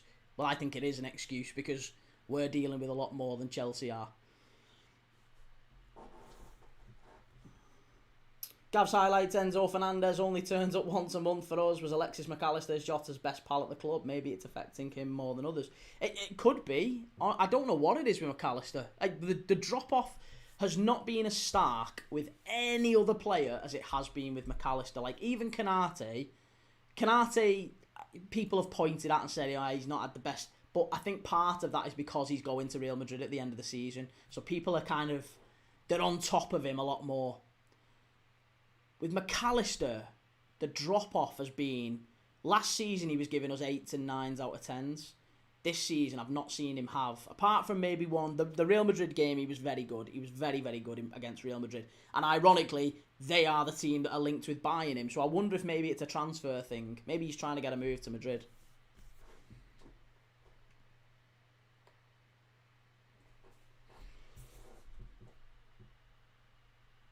Harvey, I get being biased, but everything is an excuse with you lot. Hang on a minute. There's excuses and there's reasons. And there's not a Liverpool fan who said that well, I mean, you probably are Liverpool fans who said this, but I'm not one of them. I can't take accountability for what they say. But I haven't once said anything other than Liverpool have been terrible. What you're looking for me to say is Liverpool are terrible. That's what you want me to say, and I'm saying that's not the case. Liverpool are not terrible. We're not a bad side.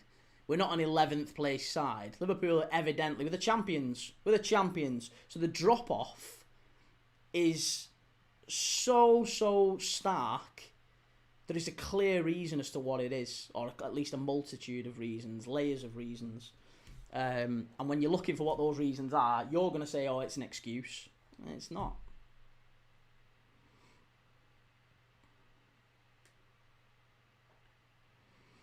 MC, if by the same core he means Alisson, Van Dijk and Salah, then he's underestimating Trent, Diaz, Robbo, Jota. Well, exactly, yeah, and that's what I was meaning. That's what I was saying, mate.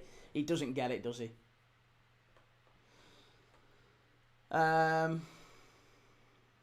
Finners Matty, 11th place looks bad, but one win next week takes us back up into the top 5. We're 2 points off 4th. We're 2 points off 4th. We win next week. We're back in it. Or at least back in the top 4 and Champions. Champions League isn't going to be a concern for Liverpool this year.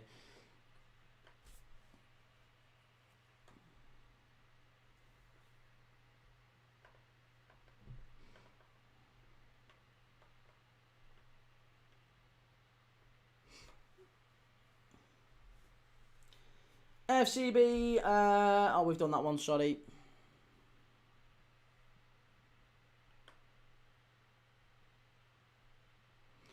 Butterstokey, I thought Madrid said they don't want him now. Well, I wouldn't be surprised. He's been shocking. Yeah, he's been absolutely shocking for us. And JW Football says, I don't think Konate's going in the summer. I think Liverpool cash in on him come January. Real Madrid won't pay money for Konate in January. Why would they? Why would they pay money for him in January? They don't need him. Not only do they not need him, but they'd rather get him on a free in the summer. That's been the whole angle for Real Madrid. So, yeah, they're not going to pay money for him. Gavs highlights the same thing happened when you won the title under Klopp. The following season, you had a stinker and the club stuck behind him. We had an absolute stinker and we lost 9 games in 15. We lost 6 in 7. We had an absolute disaster and we needed an Alisson header at West Brom to get us Champions League footy towards the end of the season. Second to last game of the season, I think that was. So, we qualified for the Champions League by the skin of our teeth that year. JW, I don't think he'll go Madrid, he'll go PSG. I read Liverpool have said if he don't sign, they'll sell. Well, if there's a market for him, yeah, I'm sure we'll be up for selling him if there's a market for him, but something suggests he's probably not. I don't think teams will pay that sort of money for him. Mountain Turtles, you need to let him rest in peace instead of blaming Jota for playing bad. No one's blaming Jota. Yeah, no one's blaming Jota.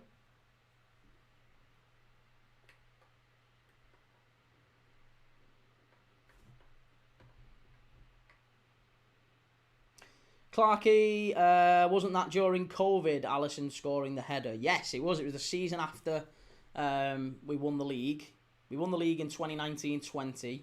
2020-21, we finished 4th by the skin of our teeth, having lost 6 games in 7, or rather 9 in 15. We won three games in the league we won in a 15-game period. It's like half a season near enough, that. 15 games, we won 3. It was shocking. It was so bad, and people stuck with Klopp. And it's the exact same. We won the title the year before. Klopp had money in the bank, and I'm saying Slot absolutely has money in the bank. He's got credit.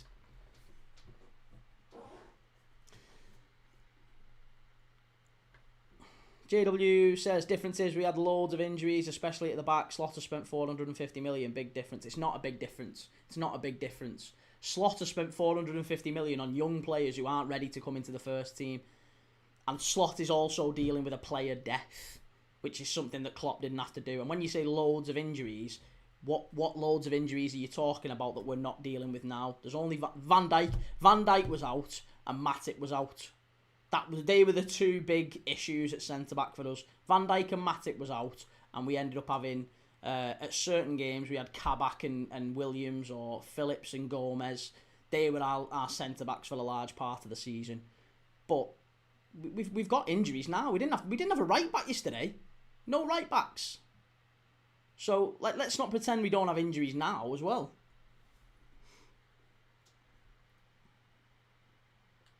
Mountain Turtles, you're saying all this stuff, making up excuses, using a player's death is not an excuse. Like me saying if United don't win, it's because Dennis Law died. Well, it's not quite the case. Did Dennis Law die when he was playing for United, mate? Yeah, he didn't, did he? Pretty confident he didn't.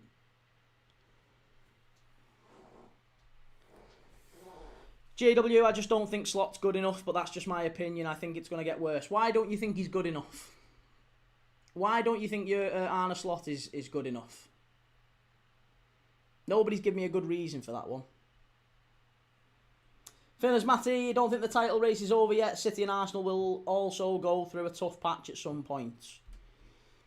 I mean, City have gone through a tough patch quite a bit last season as well, and they've had a rough time of it. Mountain Turtles, no, but it's still not an excuse. Just let the poor guy rest in peace. What do you? In what way do you think this is disturbing him?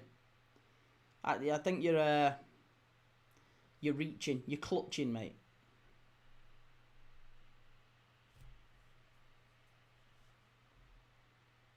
JW, I just don't like his style of play. Even when we won the league, I didn't like it.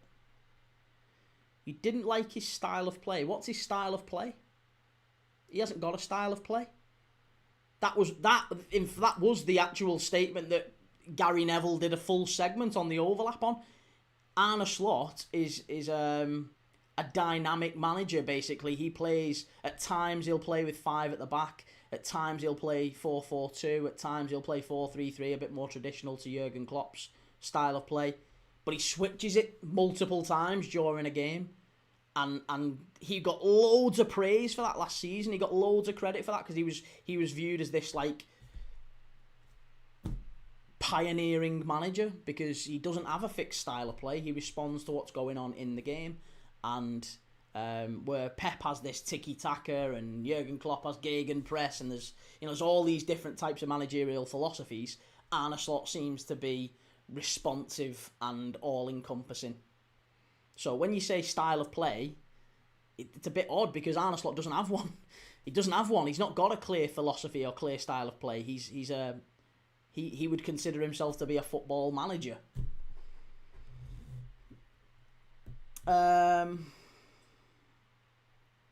Mountain Turtles, you are literally using him as an excuse for players not playing to their full potential. Wasn't an issue last season.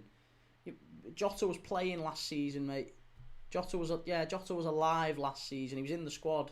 He scored big goals for us. Scored the winner in the Merseyside derby. He's a very, very important player for us. Gav's highlights also key. Another crazy thing I saw some Liverpool fans saying was that Slot didn't change anything last season. He played Klopp's system and didn't change a thing. That's why you won the title. Well, again, that just highlights how little people know about football then. Because we changed an awful lot last season. And Slot got the better out of many players that Klopp had already been working with. Szoboszlai has been incredible under Arne Slot. He was pretty poor under Klopp. Gravenberch, great breakout season. Mo Salah had his best season ever under Arne Slot. So all these things, we've changed a load, and the argument that Slot didn't... I think that's a benefit. Slot came in, he got given a team, he said you can't spend any money, and he still won the league. That's never been done before. Never. FCB, are you doing the Villa game at 2? Nope.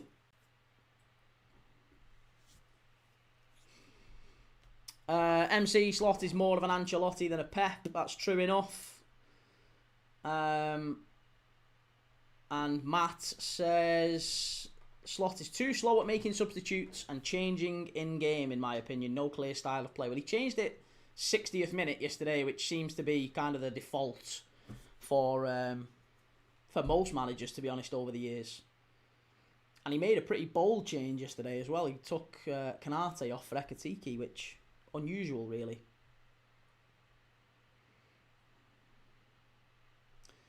Martin, in a year all the other teams flopped. But you won't say that about Arsenal this year, will you? Is that the reason if Arsenal win the league this year, is that because City and Liverpool have flopped? Don't think Arsenal fans will be bothered about that, will they? You can only beat who's in front of you at the end of the day.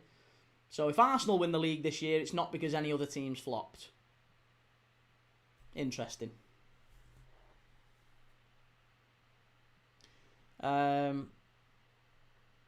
Look, quite funny how a Wool is defending bin dippers.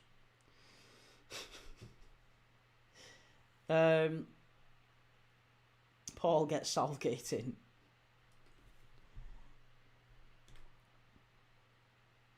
Look, I thought this was about the two Sheffield teams, Mr. Woolley. Well, it is, but I respond to the chat, mate, and to be honest, the game's... There's nothing going on in the game. Patrick Bamford's about to come on because a player was down injured, so there's not anything going on. So I'm quite happy to talk about whatever people want to talk about. Finners, why is Slot always bringing Rio on when we're in a position where we can't come back from... See, that makes sense, though, because if the game's dead, what you ideally want is to use the rest of the game in a productive way. And Liverpool were 2-0 down yesterday. I don't think there was any signs of us getting back into it. We were playing shocking, and there was still 20-25 minutes left. Rio and Gamoa, put him on, let him have a go at the opposition and play get some Premier League minutes in his legs. It's important. Gav's highlights, it would be hilarious, Key, if we pipped Arsenal to the title this season. Hey, if Chelsea win it, Christ, Arsenal... We talk about giving managers time, right? And I'm getting stick for saying give Arne Slot time. When he's already got a Premier League title in the bag, and 3 months into the new season, people want him sacked. 3 months after a player's died. 3 months into the new season, people want him sacked. Arne Slot, 3 months, let's get him sacked. Apparently that's smart. But Arteta, 6 years, hasn't won a bean. Let's keep him. He needs more time. Transition. Spent more than anyone else. He spent double what Liverpool have. Arteta has spent double what Liverpool have. But let's keep Arteta. Yeah, he's fine. That makes sense, doesn't it?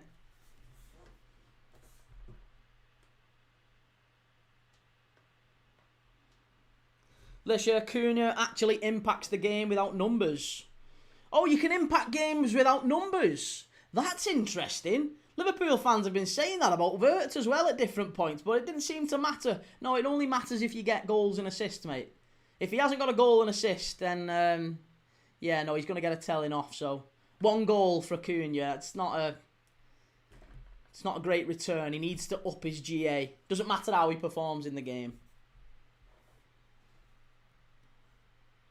Finners Matty, Man City did the same thing last season that Liverpool are doing now, and not once did anyone say Pep out. No, because that would be crazy. That would be crazy, wouldn't it?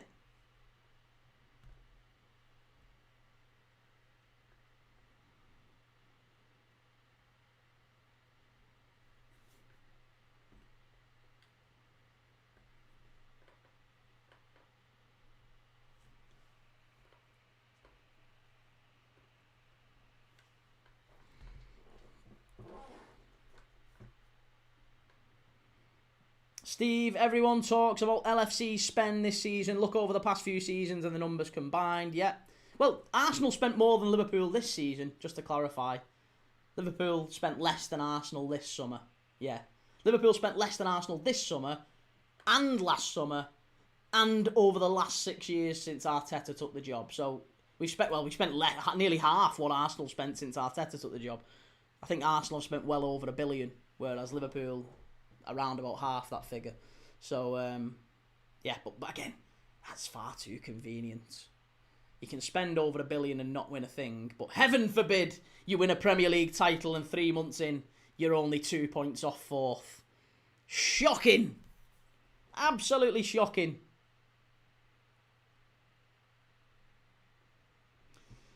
Paul, Liverpool should be using Jota's death as a positive way to spear the team on. Hey, Paul, I didn't think of that.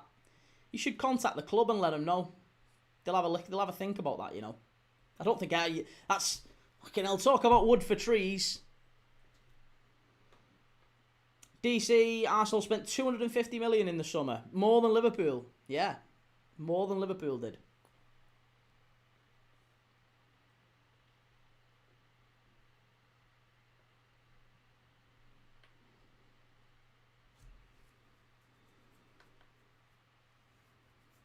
Clarkey, would Arne Slot not write down players he needs to get back to where Liverpool are? No, because it's not personnel. It's not a personnel issue.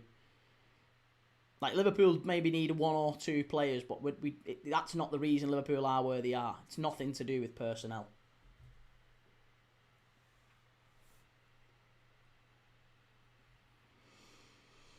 Oh, DC, listen, you can keep labouring this point, mate. Google is free.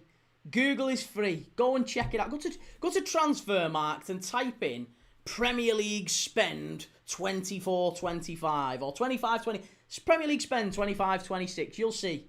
Arsenal, they spent more than Liverpool. Go and check it out. Google's free. Lisha says, like Paul said, Ranieri was sacked after winning the league with Leicester, pal, so not beyond reason. Listen, Leicester City were in a completely different situation, and they reacted in a completely different situation to it. Nobody had died when Leicester City had won the league. Wasn't it the year after? But either way, the players, Ranieri, the way that he dealt with it, I don't think it was anything to do with the way that he got sacked. Where was Leicester in the league as well when he got sacked? Ranieri. What season? It was 2016-17, wasn't it? And he brought in, was it Nigel Pearce? Oh, it was Brendan Rodgers. Can't remember. Did they have an interim? 2015 to 20. No, it was 2017, wasn't it? So 2016-17 season. So it was the second half of the season, and they brought in. Did Brendan Rodgers come in at that point, or was it the year after? Craig Shakespeare. That was it. Craig Shakespeare from the 23rd of February, and they were. They'd lost 1, 2, 3, 4, 5, 6, 7, 8, 9. They'd won 1 win in 9.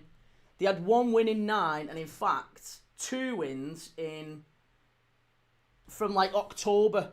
From October to February, they had 2 wins. That's why Ranieri got sacked. That's not the same. They were massively relegation threatened. And to be fair, Craig Shakespeare came in and turned it round. It clearly wasn't personnel with Leicester either.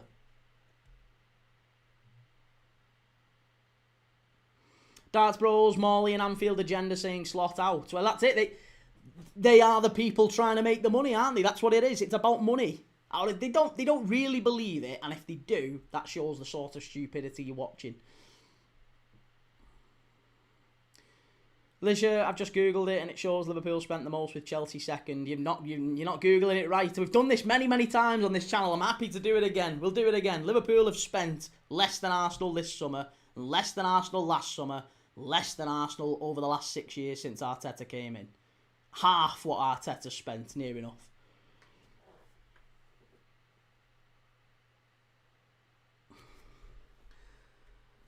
Alright, here we go.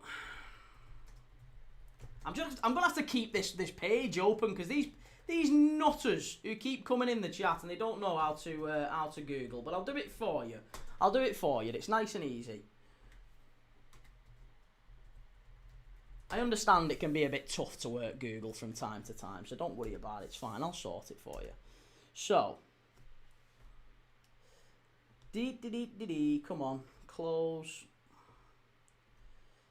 Hey, there you go. So, Arsenal, 283.2. Liverpool, 263.4. Arsenal spent 20 million more than Liverpool this summer. There you go. Job done. Nice and easy. Nice and easy. Glad we sorted that out. So, like I said, Google's free. It is there all the time. I don't think that page changes. It should be there if you Google it again later. Just in case you want to brush up on it. If you want to take a picture, put it up anywhere. Absolutely fine. Get a fridge magnet on it. Something like that might help. Just to jog the memory from time to time. Just in case you need to.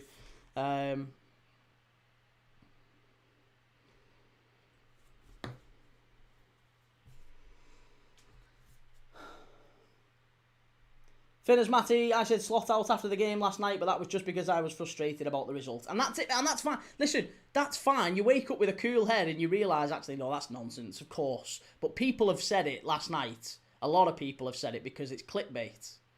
That's what it is. It's clickbait. You got a lot of clicks last night if you put slot out.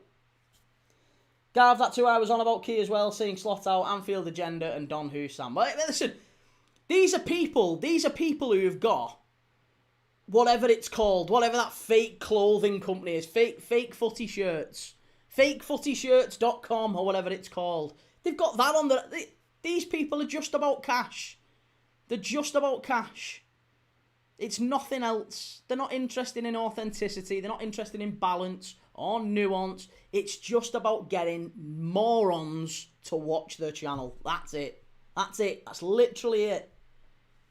There's nothing else to it. If you wanted to get views last night saying slot out was the way forward, you'd have got loads. Thousands.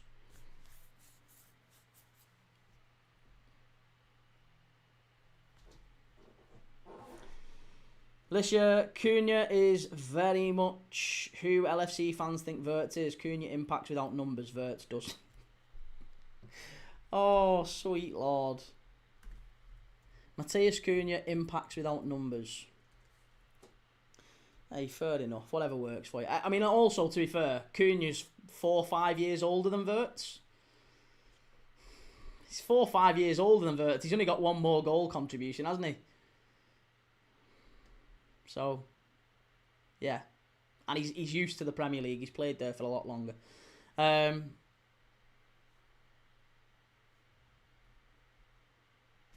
DC, you do know what spent means, don't you? I do, yeah. I do. I absolutely do. And that's why Arsenal have spent more than us.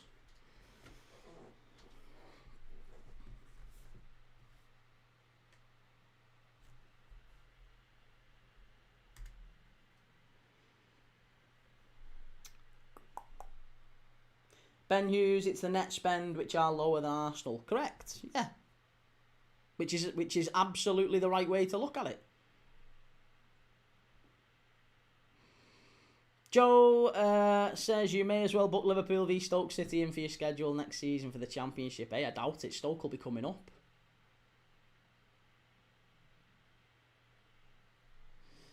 Ella Chukwu says use the same logic for Isak and Sesko, but I've not had a go at Sesko. Yeah, go mate. Honestly, you can go back. I think any regulars on the channel will tell you I haven't had a pop at Sesko at all. Not at all. I haven't had a pop at Sesko. I've been very, very consistent, actually, when it comes to Sesko and Wirtz and players coming in from foreign leagues young. But even the same with Voltemade. Voltemade's been brilliant for Newcastle. I still think he's got a gear to go up as well. But these are young players coming in from leagues where it's not as competitive as the Premier League. It's going to take time. It's simple. I haven't had a pop at Sesko once. Not once. Finners, if we sack Slot, who do we get? There's no one in the market right now that is better than Slot. It's irrelevant. You don't need to look at names because, honestly, irrespective, he's not going anywhere. Gav's highlights, I didn't even know Arsenal spent that much in the summer. Well, it keeps going under the radar. Keeps going under the radar that Arsenal spent a fortune.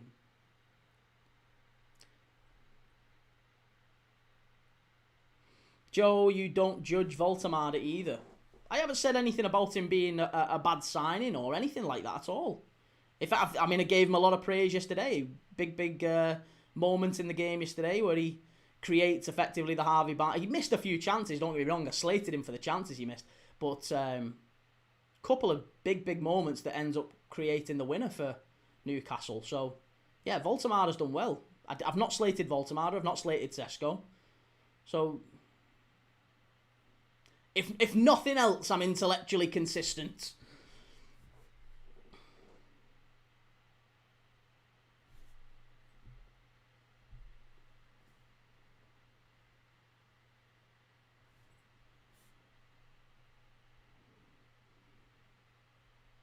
DC, you spent over 400 million on the talent you brought in. It doesn't matter if you got some money back.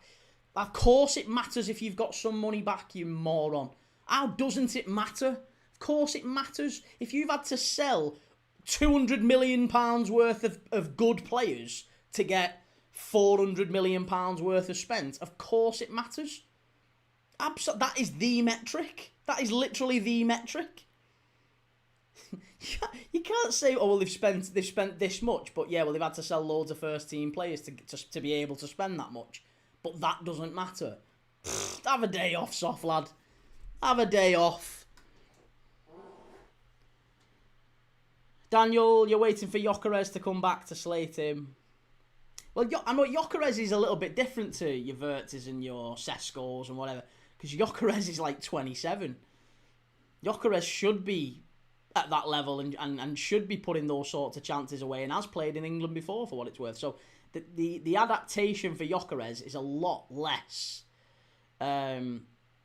harsh than it is for Voltemada and Sesko and Wirtz and others.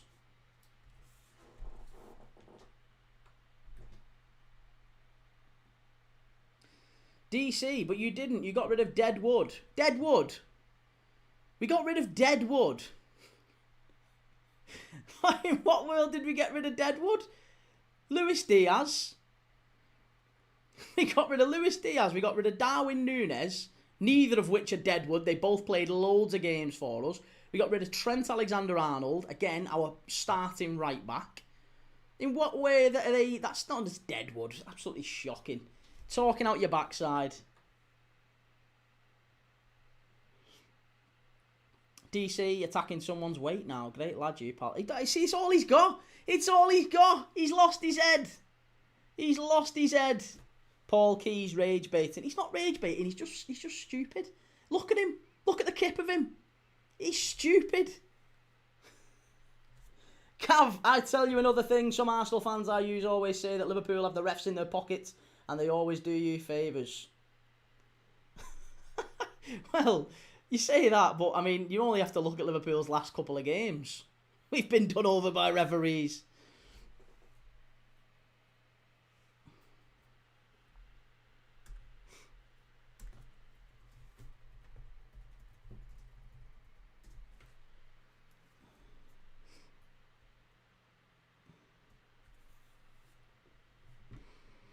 Brian says, intellectual consistency is not a good thing. You know that, right? Why is it not a good thing? I think it's a good thing. It means I'm not contradicting myself every 5 minutes, which many others are. Sheffield United are in. It should be 3. Is it? No, good save. Better save from the keeper, that from Ethan Horvath. Game's been pretty dull.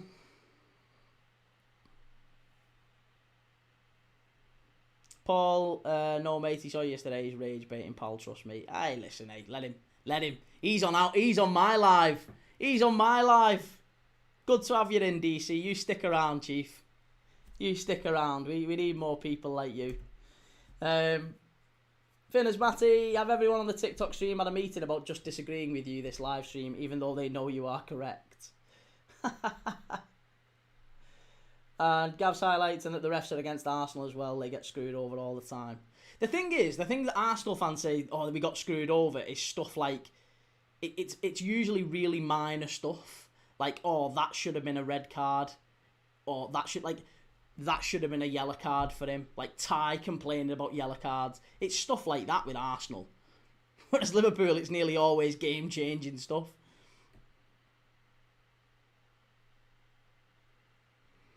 Joe Hayes, do you think Everton win tomorrow? I hope so. I certainly hope so.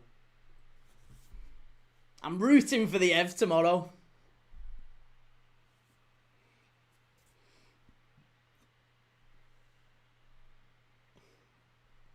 FCB, do you have a Liverpool season ticket? No, I don't have a Liverpool season ticket. I can't go to the games anymore anyway. I've been all over the world watching Liverpool, but I can't go to the games anymore. Decided I'm not going to the games anymore. Much prefer watching non-league games in person, but to be honest, this is why I do this channel. Ben Hughes, do you reckon Sheffield Wednesday will struggle in League One next season or come straight back up? I think they'll bounce back, yeah. Listen, it's a difficult time at the minute for Wednesday because they're, 18 points from safety. They've just been beaten at home by their big rivals, and it's not ideal. But they've got rid of the owner. They can look positively towards the future, and that's going to be a big thing for them. But I think Wednesday will be okay. They'll bounce back. They're a good club, Wednesday.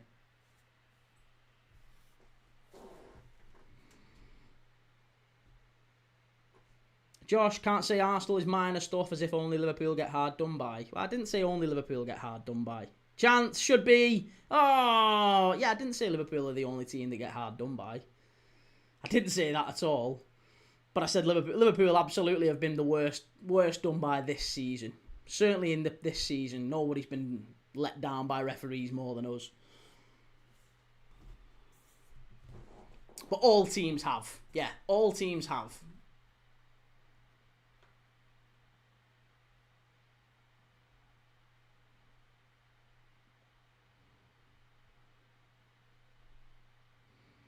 Josh, you're saying Arsenal have had minor decisions last season. We had terrible ones this season, LFC. Well, no, Liverpool had terrible ones last season. Like I say, I'm not saying you've not had bad decisions go against you. The one where Rice kicks the ball away, I thought was a pretty poor decision, but it went against him.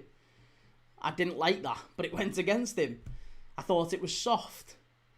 But Liverpool have had plenty of them as well. So I'm not saying Liverpool have had it worse and get it worse and Arsenal don't have any bad decisions. All I'm saying is that this season in particular, Liverpool have had it, I think, worse than most, but all teams have. All teams have had it, and all teams got it last season as well.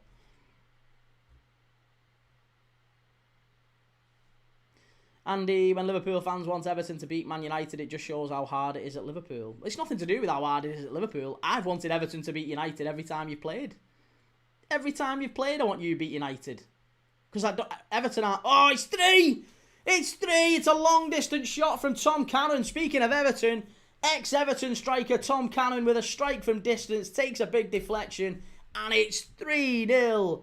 Oh, that's an absolutely... That's a cruel blow at the end of this game. 2-0 felt like the right approach. 3-0 feels like a real... It's a real kick in the stones, that one.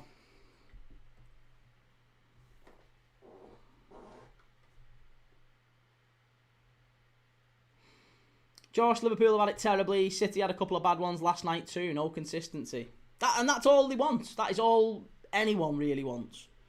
But I agree. Consistency is the key. Gab's Highlights. I've got a question for you, Key, but it's off topic. Do you think we'll ever get rid of the 3 PM game blackout in the UK? Well, probably not, but I hope so. I hope so. In time, you never know. It's just a kerfuffle. You can get round the 3 PM blackout. Obviously, it's just a pain in the arse. You just need a VPN. But you can pay. It's available in the US. Like it's not illegal to watch 3 PM streams. It's just not. You're just not supposed to with the VPNs, I think. But it's nothing wrong with owning a VPN. You can own a VPN. FCB non-league A. Which teams in Merseyside or everywhere? I don't know what that means.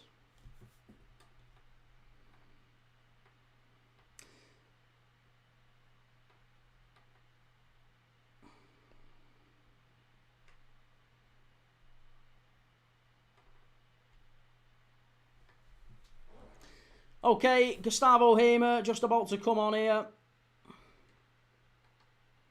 Taylor hates Sheffield United. Such a boring team. Do you know what though, mate? I like Sheffield Wednesday. I think Sheffield Wednesday will come back up. I've got a lot of sympathy with them, but Sheffield United have been the better team today. They've been the better team. They're a good side. And I think Sheffield United will move up the table as the season goes on. Chris Wilder's not had a great start going back in, but I think he will get it right in the end.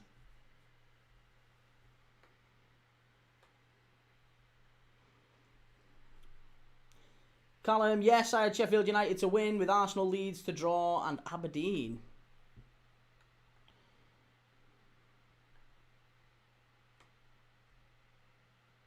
Coos, oh dear, what happened yesterday? I think that's our best away win in my life. Hey, listen, good luck. Forest played well. Forest deserved to win. Absolutely deserved to win. And people would still go to the 3 PM games anyway. Yeah, I mean, the 3 PM games, I don't really understand why there even is a blackout anymore, to be honest. I think they should just make all games. If they put all games on pay-per-view, £1 to view a game, they'd make more money.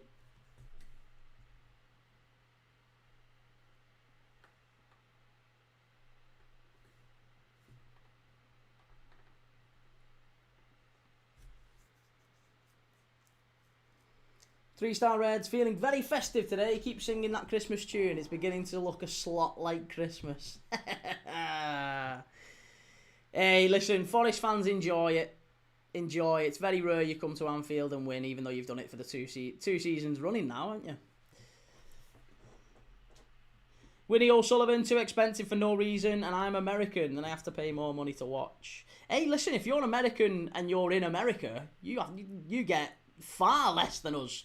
You can spend very little and watch a lot of Premier League footy. They've made it incredibly cheap for Americans to watch it.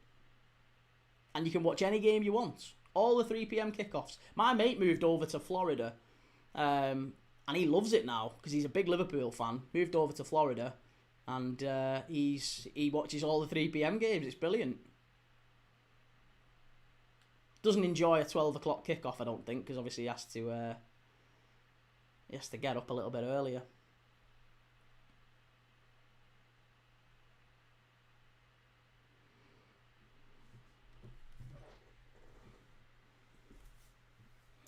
Right, well, 3 minutes left here at Hillsborough.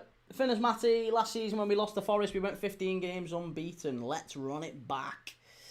FCB, you said you go non-league games. I didn't say I want to go non-league games. I said I like to go non-league games, but I don't go to non-league games because I'm always watching games here, doing watch-alongs. I'm live every day, mate, so I don't get the chance to go to many games. But if I do, it would be non-league. It would be places like Moss Lane, Altrincham, places like that. Been to a fair few games at Moss Lane. Gresty Road too. I know that's not non-league, but I've been to a fair few around that way. Stockport, I've been a couple of games. Tranmere, been to Prenton Park quite a few times. But with the channel now, I don't really get the chance to because I'm live every single day. So if there's a game on in non-league, I'd be watching it on here rather than going to the game.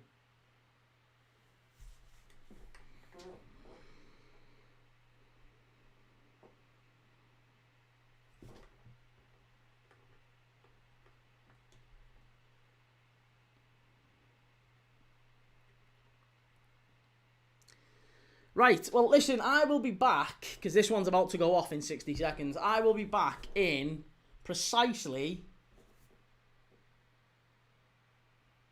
about an hour and a half. Yeah, about an hour and a half for Spurs and Arsenal. Make sure you get over to YouTube, Keith Thomas, give us a follow, give us a like, subscribe, all that good stuff if you can. I'm live every single day watching games of footy, every single day. Champions League, non-league, the Latvian League, Premier League. I give you games that no other channel watches. We're watching games that they don't even know are on. They're all still focused on the big games, the big TV games. Yeah, we watch more than anyone else. About 3 times more than all these other watch-along channels you get on here. So, if you like variety and you love football, then this is the channel for you.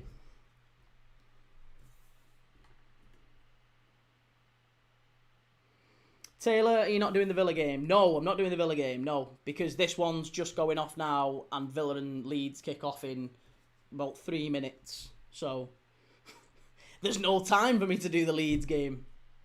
There's no time at all, so I wouldn't be able to. 3-star Red, see you for the London derby. Yes, I'll be back for Arsenal against Spurs at about 3:45 it's scheduled in. So I'll see you in about an hour and a half, an hour and 45. Just waiting for the referee to blow up here because it is still ongoing. And then on the counter-attack here, this could be 4 if they get this right. If they get this right, it could be 4.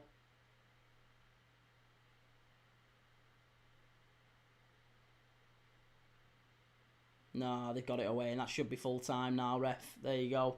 Full-time, Wednesday 0, Sheffield United 3. Tyrese Campbell, the match winner, really. But if we're dead honest, it's not been a great performance from Wednesday. At least 1 or 2 of the goals they could have massively prevented. Pretty poor. In the end, Tom Cannon coming off the bench as well and rubbing salt in the wounds, making it 3-0. Barry Bannon trudging off the pitch. Not very happy, those Wednesday players. They'll be gutted that it's a derby and they've not really put a good account in. But disappointing for them. Good result for Sheffield United, though. They're going to start to move up the table now. Maybe still with one eye on the playoffs, even though they were in the relegation zone coming into this one. For Wednesday, they remain 18 points from safety. Right. I will be back in an hour and a half, 45, an hour 45 for the Arsenal-Spurs game. Make sure you give us a like. Make sure you give us a follow. Click up here on TikTok. Give us a follow. I'm live every single day. I'll see you all shortly. Take it easy.